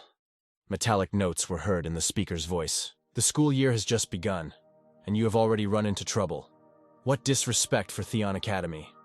I think you've already guessed that Roger Salisi was the one who intervened in the altercation. He arrived just in time. Someone in the hall did not expect to see him here. I wanted to limit myself to a warning, but it was a one-sided attack. Saying this with the help of magic, without using the stairs, he went down into the hall, essentially flew down. And what is the problem? It was necessary to protect my family's honor, Dynama quipped. Honor? All Theon students are equal. It doesn't matter how noble your bloodline is. I just can't close my eyes to this. The professor commented on the girl's rash actions. Follow me now, he ordered the intruder. And she still couldn't believe what was happening to her. Hatred for the new lecturer almost tore her from the inside. You insignificant fallen nobleman. Without even thinking of following him, his girlfriend insulted him, but she immediately regretted her words. Dynama's friends were internally glad that they did not have such a hot temper, and the girl who was bullied even began to feel a little sorry for her offender. After all, the facial expression with which Roger turned to them did not bode well. What did you just say? He asked in a quiet but very stern voice. Power, his voice, his eyes. That's what frightened the troublemaker now. Repeat what you said, Roger ordered again. Dainemu's enveloping fear did not allow her to say anything clearly. An insignificant fallen nobleman? A young man approached her almost closely, looking down at her. Then Selena rushed into the training room at full speed. One of the students called her and was now showing her where the teacher of the theory and practice of spells was with the troublemaker. Roger! His colleague tried to call out to our hero, but it was too late. Salichi's hand rose and fell on the student's shoulder. The people around froze in surprise. That's right, said Roger. What? Still not believing what was happening, Dynama asked. You noticed correctly. I am a fallen nobleman. However, we are in Theon, and I am a professor. It turns out that you are questioning my authority. Isn't it so? Chelichi asked in an insinuating voice, as if trying to look straight into her soul. He did not wait for an answer, and therefore continued. But still, you just entered. It's probably not easy for you to get used to the new environment. The professor tried to smooth out the rough edges of the situation. Needless to say, the girl was very surprised by his action and her conscience began to gradually assert itself. Well, we'll assume that you've agreed. I'll let you go this time. Of course, you will receive disciplinary action for rude behavior towards your classmate. He remarked sternly. Then he turned towards the victim of bullying. Renee, are you injured? He asked her how she was feeling. Fortunately, everything was fine with her. Well, then I leave them to you, Professor Selena.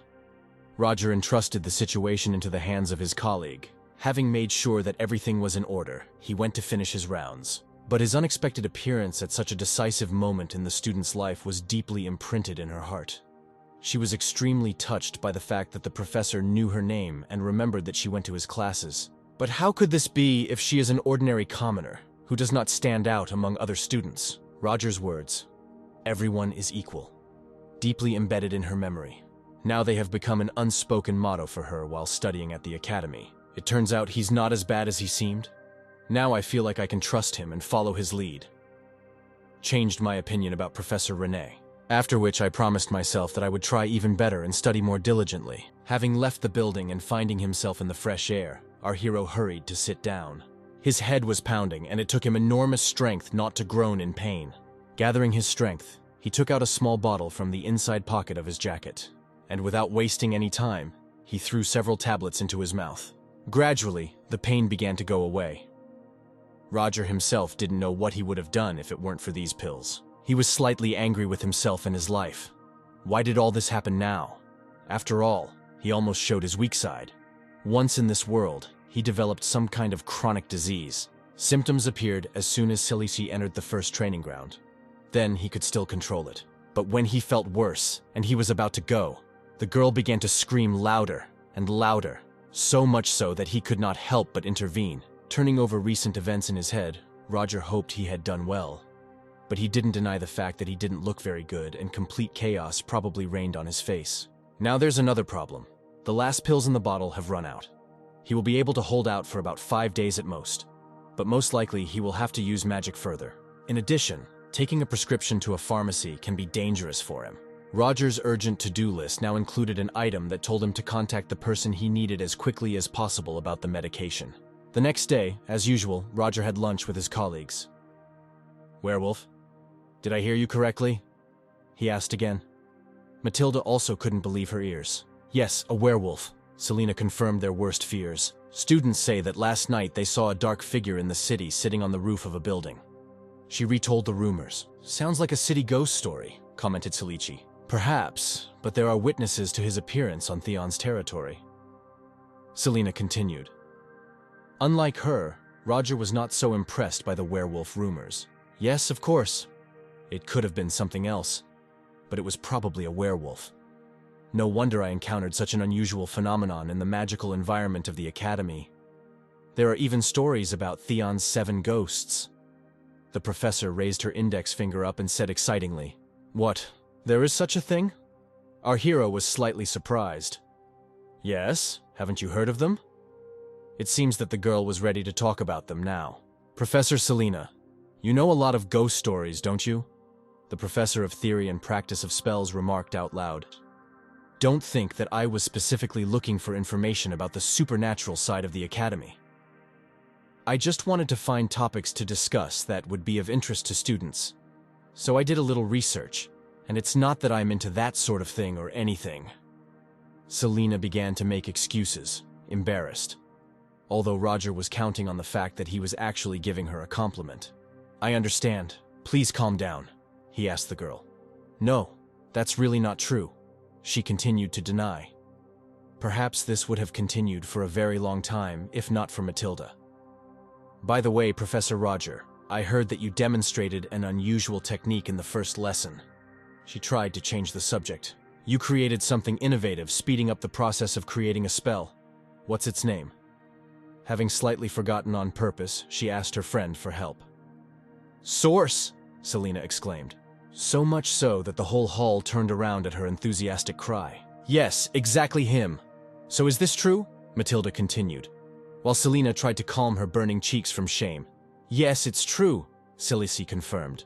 Having heard the affirmative answer from the professor himself about the rumors that had spread, the girls finally believed that this was really possible, although they were not yet completely sure that such spells really existed.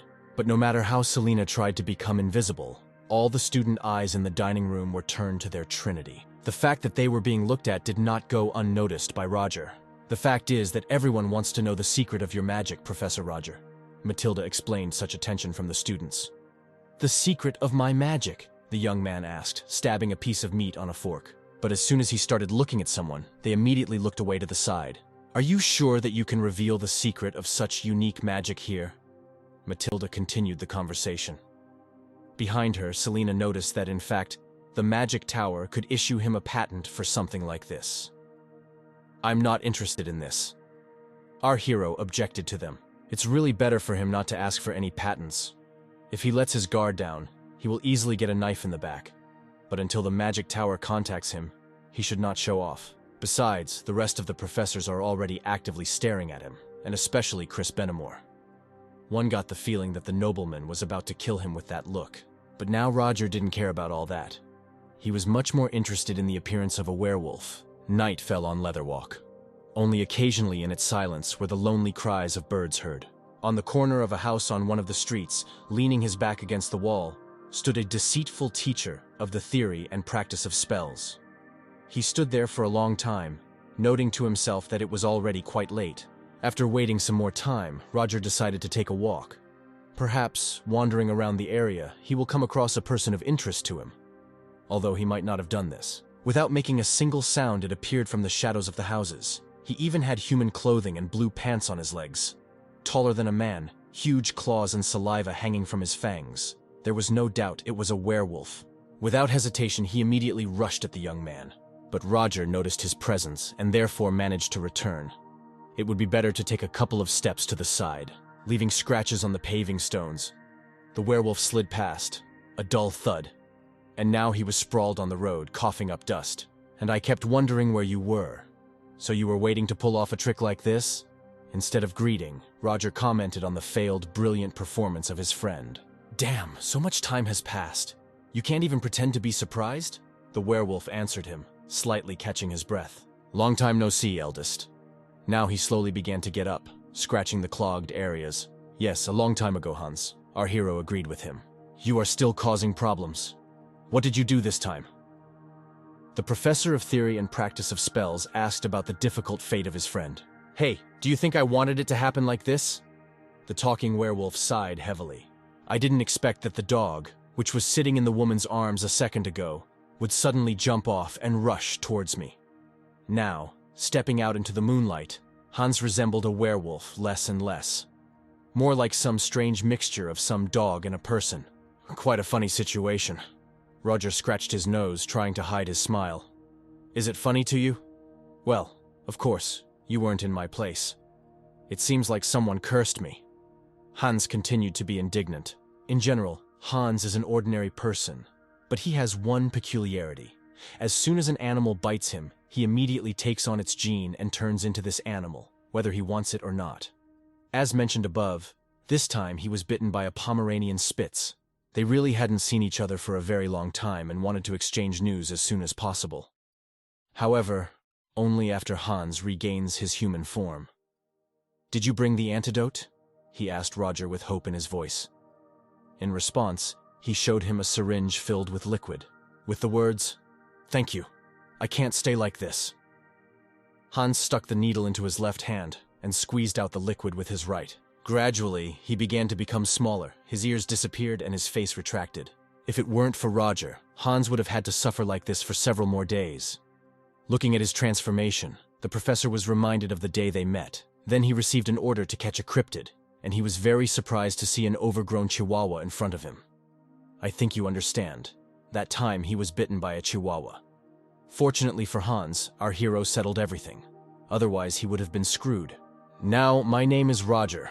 Roger Selassie, the professor reminded him. Exactly, you wrote about becoming Theon's professor, his friend recalled. As a man, he was quite handsome. Dark brown hair fell in waves on his face, and his well-built body exuded strength. When did you manage to change your personality, and why are we meeting in Leatherwelk, and not in the capital? What actually happened? He bombarded his friend with questions. You are simply incredible! If I were in your place, I would immediately give myself away. How did you even get out of this situation?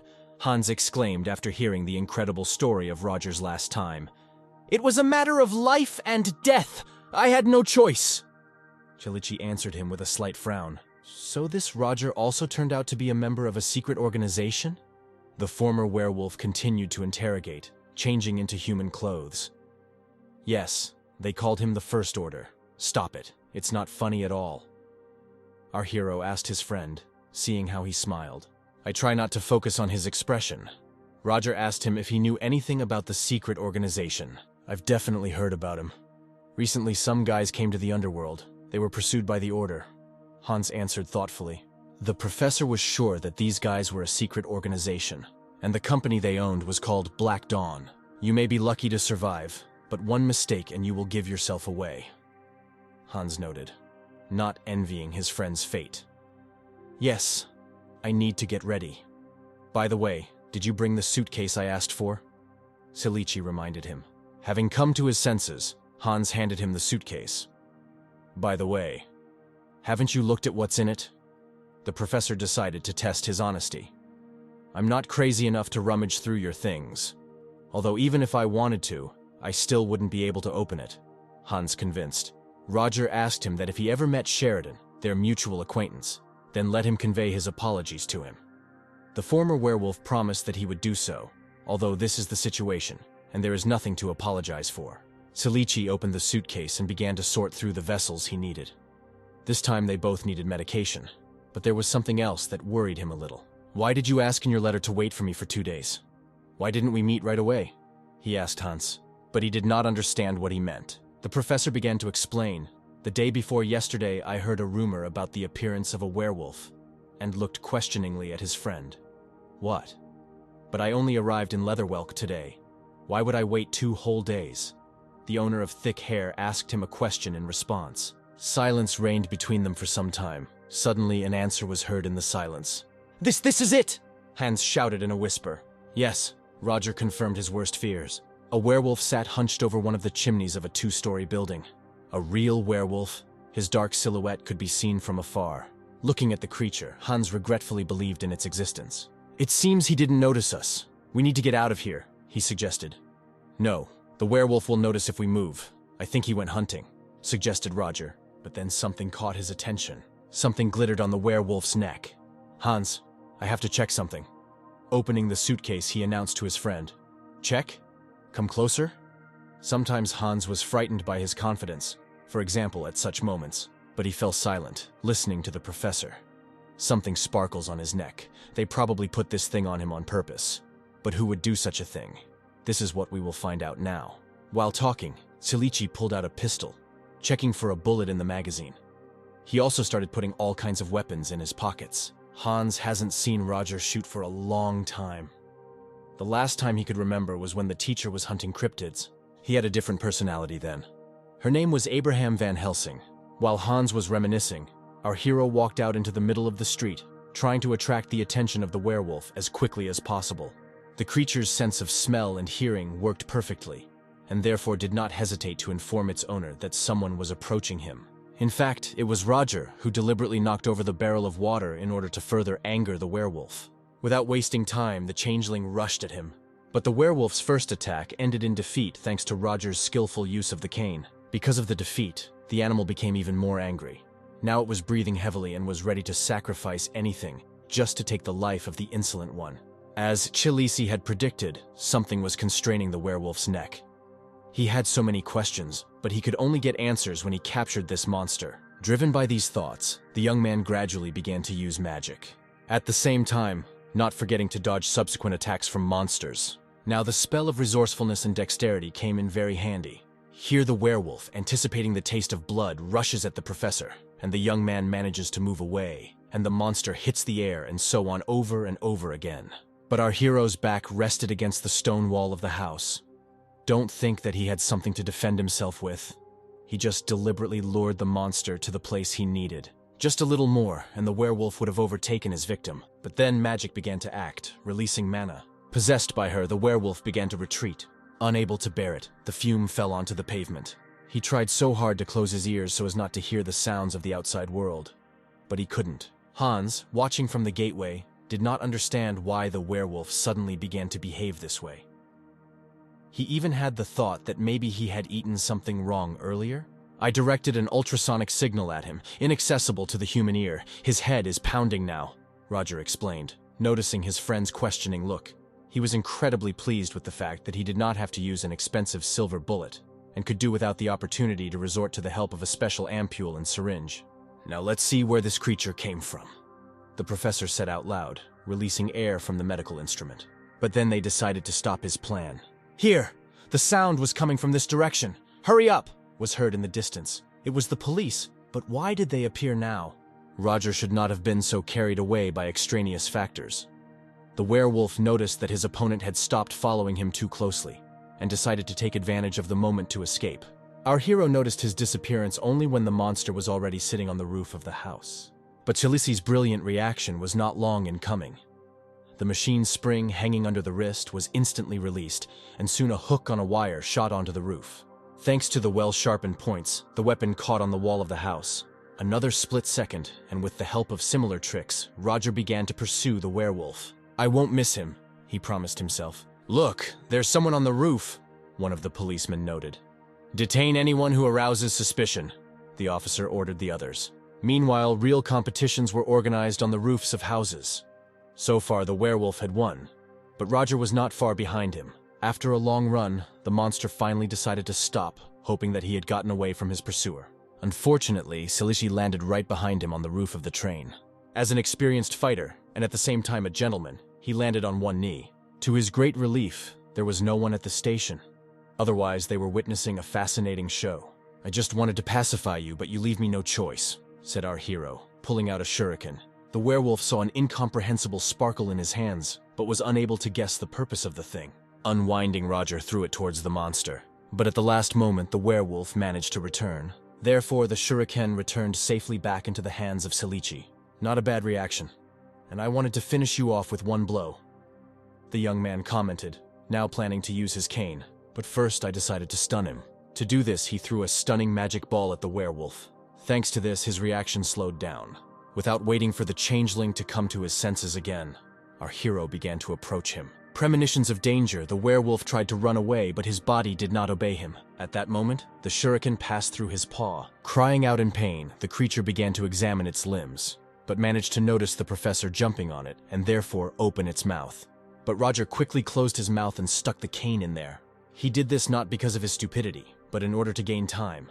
The cane actually turned out to be a sword, and the werewolf's mouth helped remove it from the case. The last thing the monster saw was the approaching shiny weapon. Roger swung, and the werewolf's head separated from the body. While our hero was fighting the evil spirits, Hans was wandering through the streets of Leatherwell, trying to calm down his inner excitement. After all, his friend said that he just wanted to see a werewolf. But where does he still wear it? When his inner discontent finally reached its highest level, a werewolf's head fell on the road in front of him. The spectacle, I must say, was not a pleasant one. A protruding tongue, slightly open lifeless eyes, and drops of blood running down the neck. "How do you like it?" Chelichi, who arrived in time, asked his friend. "Damn you. Warn next time. I almost dropped your suitcase." Hans almost swore. "So this is the werewolf we encountered? Don't tell me you're going to leave him here." Hans begged in a whisper, looking at the head at a safe distance. But the professor had already studied what he wanted, so yes, he no longer needed his head. "What? Then why did you bring his head here?" The owner of gorgeous hair did not understand the actions of the teacher. "Because I wanted to surprise you." Roger allowed himself to play a little prank. "So you decided to repay me? But this is not fair, because, unlike me, you succeeded." Hans pouted. Young people examined the corpse of the monster and came to the conclusion that it was not a real cryptid. Someone created it artificially. "I think we should do what we planned." Roger voiced their earlier decision. "Do you mean?" His friend did not finish. "Yes, we must settle somewhere. Leatherwelk is much better than the capital. Besides, we still need to be here for a while." The lecturer weighed the pros and cons. "So you want to stay in a city where a secret organization operates? Theon's Academy is located, conducts crazy experiments, and street gangs operate?" Hans was already slowly beginning to regret his agreement. "That's why this is the right place. We will get lost in all this chaos. Just collect all the necessary information," the professor suggested. "Do you want me to do this alone?" Hans boiled at his words. "My options are limited because I'm still being watched. Keep me posted on everything and then I'll make my move," Chelichi said. Sometimes it seemed to him that he was playing the role of a mother for Hans. But this was one of the few people he could trust. "I understand you. Either way, I'm a professional at this." Hans accepted the task full of enthusiasm. Roger cannot wait for the situation to resolve itself. But since he no longer has the opportunity to immediately begin to act, then first he must at least acquire allies. It was unexpected to meet a werewolf in this era. The pendant on it suggests that it was an experimental model. However, this was an unusual experiment. "Well, I figured out the werewolf. I hope I won't get into trouble again." Our hero sincerely hoped for the best and hurriedly headed home. "An unidentified killer continues to operate in Leatherwell," read one of the bright headlines in the newspaper. Last Sunday, there were 5 murders, for a total of 10 victims. The identity of the perpetrator has not yet been revealed, but witnesses claim to have seen a terrible beast with black fur. According to the police, this is just a crazy killer, whom they will soon find and arrest, but the townspeople are still worried. It was written further. Sitting in his office, Roger reread what he had written over and over again. There were attacks again on Sunday. This couldn't happen because he got rid of the werewolf's body on Saturday. Are there more werewolves in the city? Then a translucent magic ball began to spin on his desk, announcing that a meeting was scheduled at the academy. Only 2 chairs were empty in the conference room. The rest had already been occupied by professors and employees of the academy. "Professor Roger, sit down." As soon as she saw Kalichi, Selina invited her to sit next to the vacant chair. "Is this the same Roger Salisi? I heard he invented an amazing spell. This is true? Isn't he a fallen noble? At least that's the impression it gives." Was immediately heard from all sides. "Have you heard the news yet? Last night, 2 freshmen were attacked." The girl chattered to the professor as he sat down. Fortunately, the students survived, but still received serious injuries, as if left by the claws of an animal. When they woke up, The students assured that it was a terrible beast. This was the news. Selina believed that the rumors that appeared last week were true, since there were also victims in Leatherwell. Roger listened to her thoughtfully. "Madam Rector has arrived. Please remain quiet," announced the woman standing at the entrance. A marsh-colored cloak was thrown over a white shirt and green skirt. "This is the professor of pharmacology, Mrs. Marissa. She has been teaching at the academy for 20 years. Selina introduced the woman to the young man, but then Eliza Willow entered the hall. Now all eyes were fixed on her. "I have called you all to this urgent meeting to make an announcement. A criminal has appeared at Theon's academy.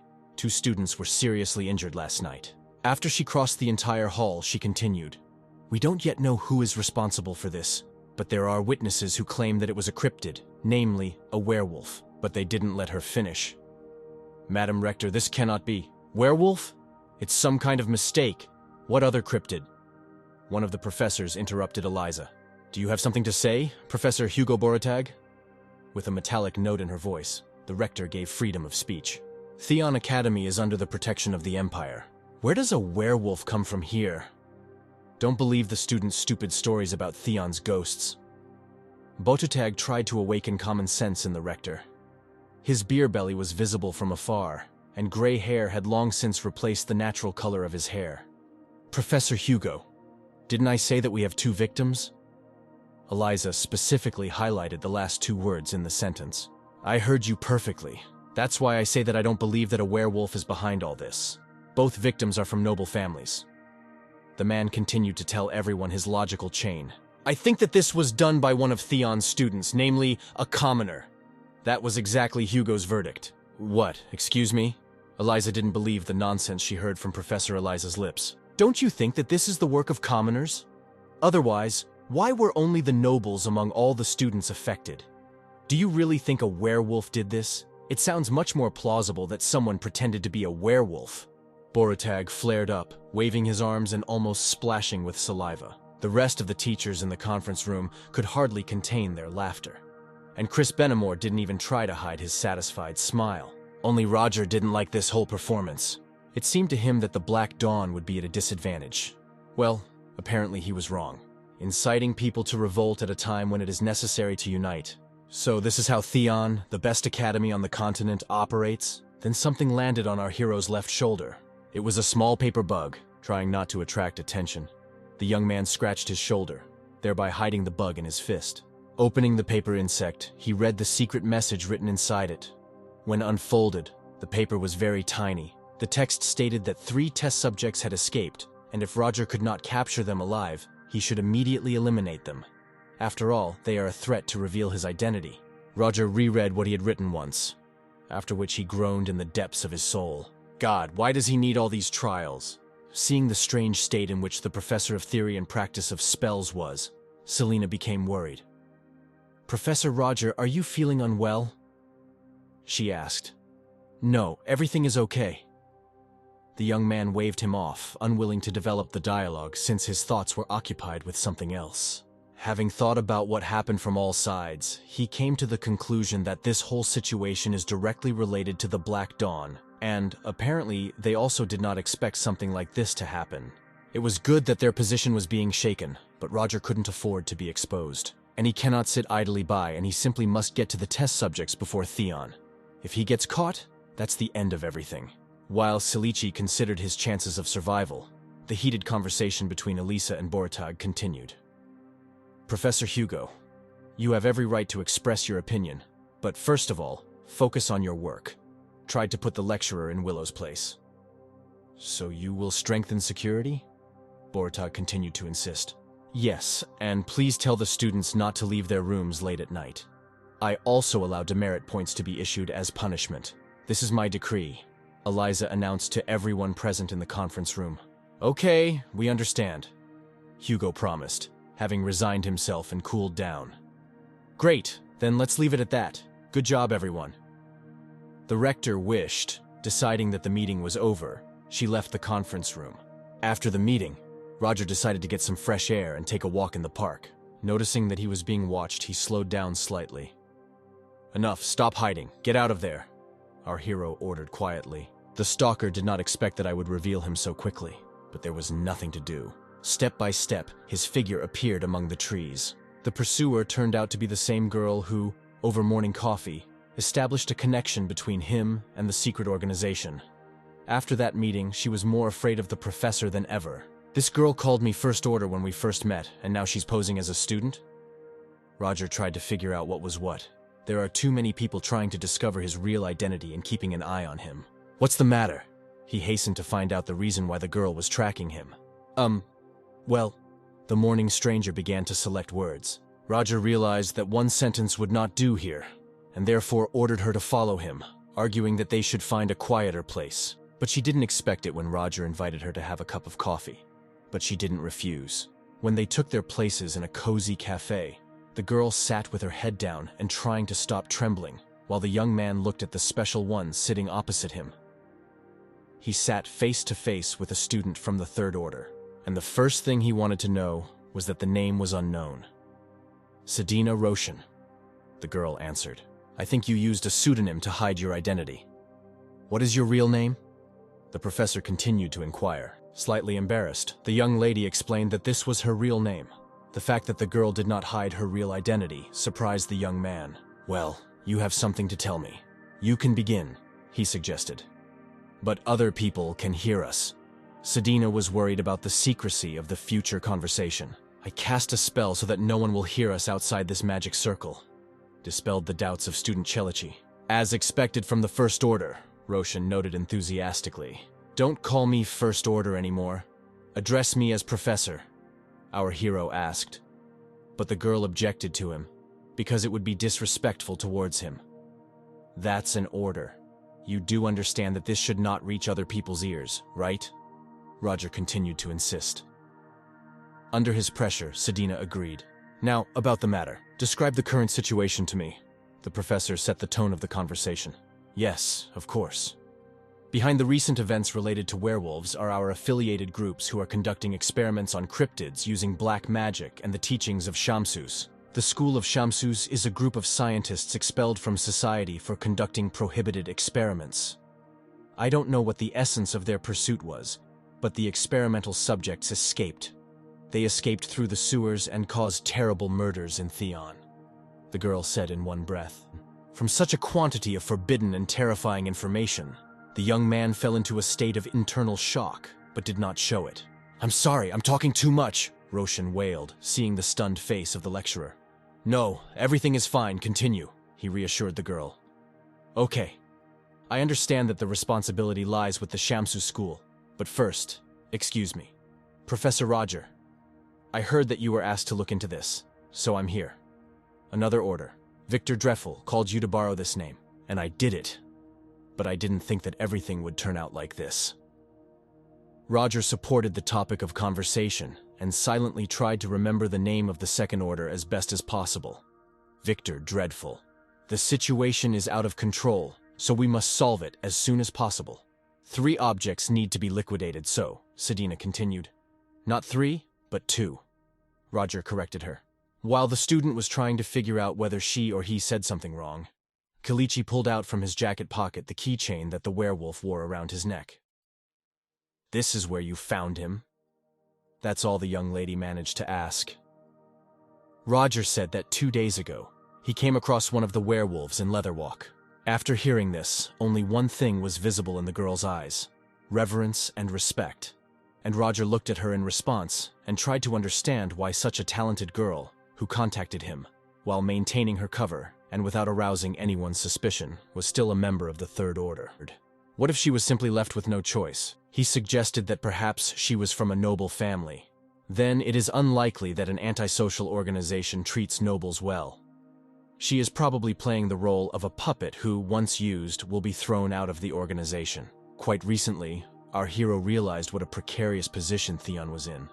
Now he knows that the balance of the Black Dawn is also disturbed, and perhaps Sedina can somehow help him in this situation. You said they escaped through the sewer, so we need to search her. It turns out that Theon does not have this information, the professor clarified.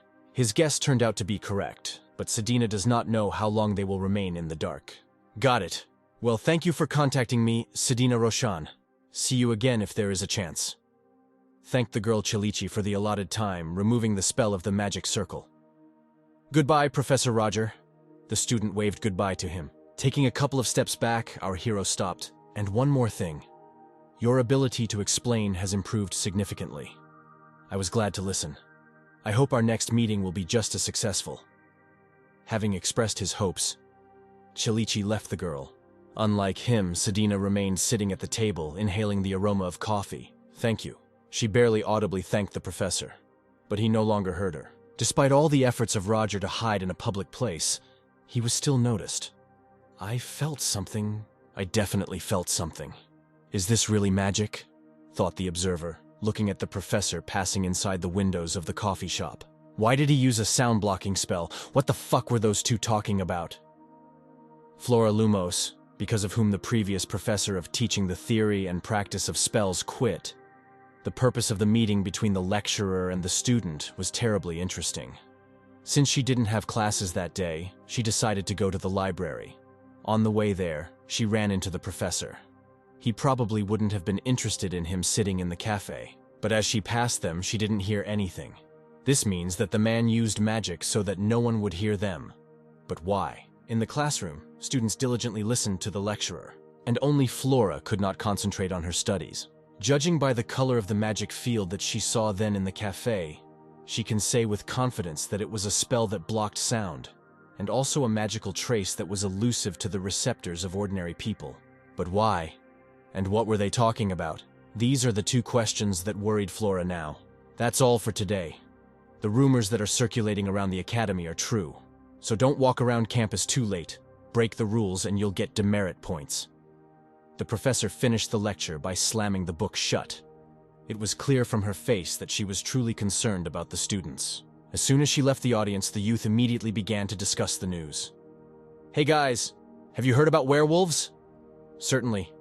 Let's ambush him. Aren't you interested in taking a look at it? Someone really came up with a crazy idea. Didn't you hear the announcement? If we get caught, we'll lose points. Another student tried to reason with the extremist. We'll just try not to burn ourselves out and we'll be able to get a reward. He continued to insist. Aiden, what do you think? I asked my friend Leo for his opinion about all this. About what? Are you talking about a werewolf? I think it's better to stay away and not risk points. He didn't want to put his life at risk. In principle, Leo assumed that Aiden would answer that way, and I absolutely agreed with him. It's really better not to take risks and leave this matter to the professionals. Then, a couple of hands landed on their desk, followed by a head. Good morning, Tracy, Aiden greeted the girl. And this is what you call good morning? The girl barked back at him. She was always visible from afar, red. Even almost red hair seemed to make her a walking flame. Hey, it's time to accept the loss and calm down, Leo intervened. We had a draw, and in general, don't interfere. This goes for me and Aiden, Tracy screamed. And she promised that this time she would not hold back, but should fight again. But now, for real. The challenge was addressed to Aiden, and the young man did not even know what to answer. After thinking for a second, I decided to refuse. Why? His classmate howled. Well, during the day I have classes, and in the evening we have to stay in our rooms so as not to run into a werewolf. The green-eyed man tried to explain his refusal. Seriously? Are you really scared and looking for an excuse? Tracy asked, slyly looking at him. Now she and Leo were both waiting for an answer from him. After his words, yeah, you can think so. Leo breathed out a sigh of relief, and their friend became even more angry than before. Okay, then let's try to resolve the issue in another way. Werewolf. The one who grabs it first wins. How do you like this? The girl said sarcastically. While Aiden was considering this unattractive offer, Leo, without consulting him, agreed to these terms. Great! Just try to escape! A classmate invited them both. We'll come, but don't cry when you blow! Leo added fuel to the fire, and only Aiden was between them, as if between two fires. When Tracy left, he asked his friend why he agreed. Because this was pure madness? She wouldn't lag behind. Anyway, the teachers will take care of the werewolf before us. Leo spread his hands, but it looks like Tracy wasn't joking. I remembered the decisive expression on Aiden's friend's face. She's not a fool to go at him alone, is she? Leo actually thought that the girl had common sense. To be honest, Tracy can't do that. The owner of green eyes began to recall crazy actions. Oh no. Leo still didn't believe it. Having burst out one-on-one, they stood up at once. In no time, we found ourselves at the window and looked out. Girl, full of confidence, walked briskly down the street. Phew, everything seems to be fine. But then, as if to spite them, Tracy turned in the direction opposite to the women's dormitory. But what else could you expect from her? She promised, and therefore will not go back on her words, even if she has to go through danger. The guys had no doubt that the girl was heading into a dangerous forest, where the professors had forbidden her to go. They realized that it was unlikely that Tracy would come out of it unharmed. No matter what it cost them, they must stop her. Imperceptibly, the sun set below the horizon, giving way to darkness. Classes had just ended, so it was far from evening. Having collected the necessary equipment and wearing as many different weapons as possible under layers of clothing, Roger set out on the road. Despite the fact that he was going on a werewolf hunt, he was glad to be alone. In general, Silichi was in great demand today. So, in exchange for restoring my family's reputation, you ask me to look after the students of noble birth? Our hero retells the conditions put forward. I just think a little compliance wouldn't hurt. There is nothing wrong, assured Professor Hugo Borotag. It was clear that for him, a man from an authoritative family, the conversation with the fallen nobleman caused great discomfort. He also believed that maintaining a good relationship with the rector would bring him some benefit. No matter how tempting the offer was, Roger refused it. His decision confused Hugo. I believe that in Theon's academy there is no division into nobles and commoners, and nothing will change my opinion. The young man was unshakable, like a rock. Not wanting to continue the conversation further, Roger decided to leave. Now, if you'll excuse me, I need to get back to my rounds. But Bortag did not lose hope. Stop! Listen up, Professor Roger. But the young man had no desire to listen to the professor, so his last words were drowned in the evening silence. The professor's request was to devote more time to the children of the nobles, and in return, he could restore the family to its former glory. I will reveal Roger if he does as Hugo asked. But he doesn't need that. Besides, he didn't want to anger Madam Rector. Without moving too far from Theon Academy, Silichi sighed heavily. Approaching the nearest bush, protected by magic, he destroyed the mana and found 3 students. 2 guys and 1 girl. Why are you still not in the hostel? He asked them with coldness in his voice. Professor, this is not what you thought. They began to make excuses, realizing that they would now be punished for disobedience. Each person gets 5 penalty points. Roger delivered his verdict. Over the course of the entire evening, he found and returned home 20 students in a similar manner. Still a bit much. Silichi had heard about the reward for finding the werewolf, but he didn't think so many people would want to get him, and the threat of penalty points had no effect on the students. At this rate, the situation may worsen even more. Roger must do everything to prevent this from happening. Full of determination, he went to the wastewater station in the vicinity of the academy. Descending the stairs into the dungeon, the young man was enveloped in various unpleasant odors. He recalled that Sedina said that werewolves came through the sewers. Now Kalichi was in the only sewer in Leatherwalk where they could crawl through. Looking around the dungeon, the young man came to the conclusion that the police probably did not check this place. He wandered through the sewers for some time until he found what he was looking for. 2 pairs of werewolf footprints were visible on the stone floor. Some are smaller, others are larger. Roger crouched down, trying to get a better look at them. The prints were pointing in one direction, and he hoped they wouldn't stop halfway. Following the tracks, our hero resolved his doubts. Where the werewolves made their way, bars were bent and doors were broken. But Roger's luck turned sideways. After some time, the tracks diverged. The big werewolf walked towards the academy. Most likely he went hunting. It was the big one that presented the greatest danger, and Roger followed this trail. The young man would not be surprised if the monster was hunting down the victim right now. Suddenly he heard a scream, heartbreaking, telling of danger. The decision was made instantly. It took a long time to follow the tracks, so Roger ran towards the voices. Already running up, he saw an attacking werewolf and 2 girls. The victims were the 3rd princess of Exilion and Renee, who was recently abused by Dinama. The princess shielded Renee with herself, trying to save her, but she herself did not know how she should act. Approaching the location of the scene, the only thing Roger prayed for was to be in time. Releasing his magical mana, he concentrated it on his cane instead of his wand. Without noticing him, the werewolf was already rushing at the girls, his mouth ominously opening, but a miracle happened. Halfway there, the monster covered its head with its paws, not understanding what was happening.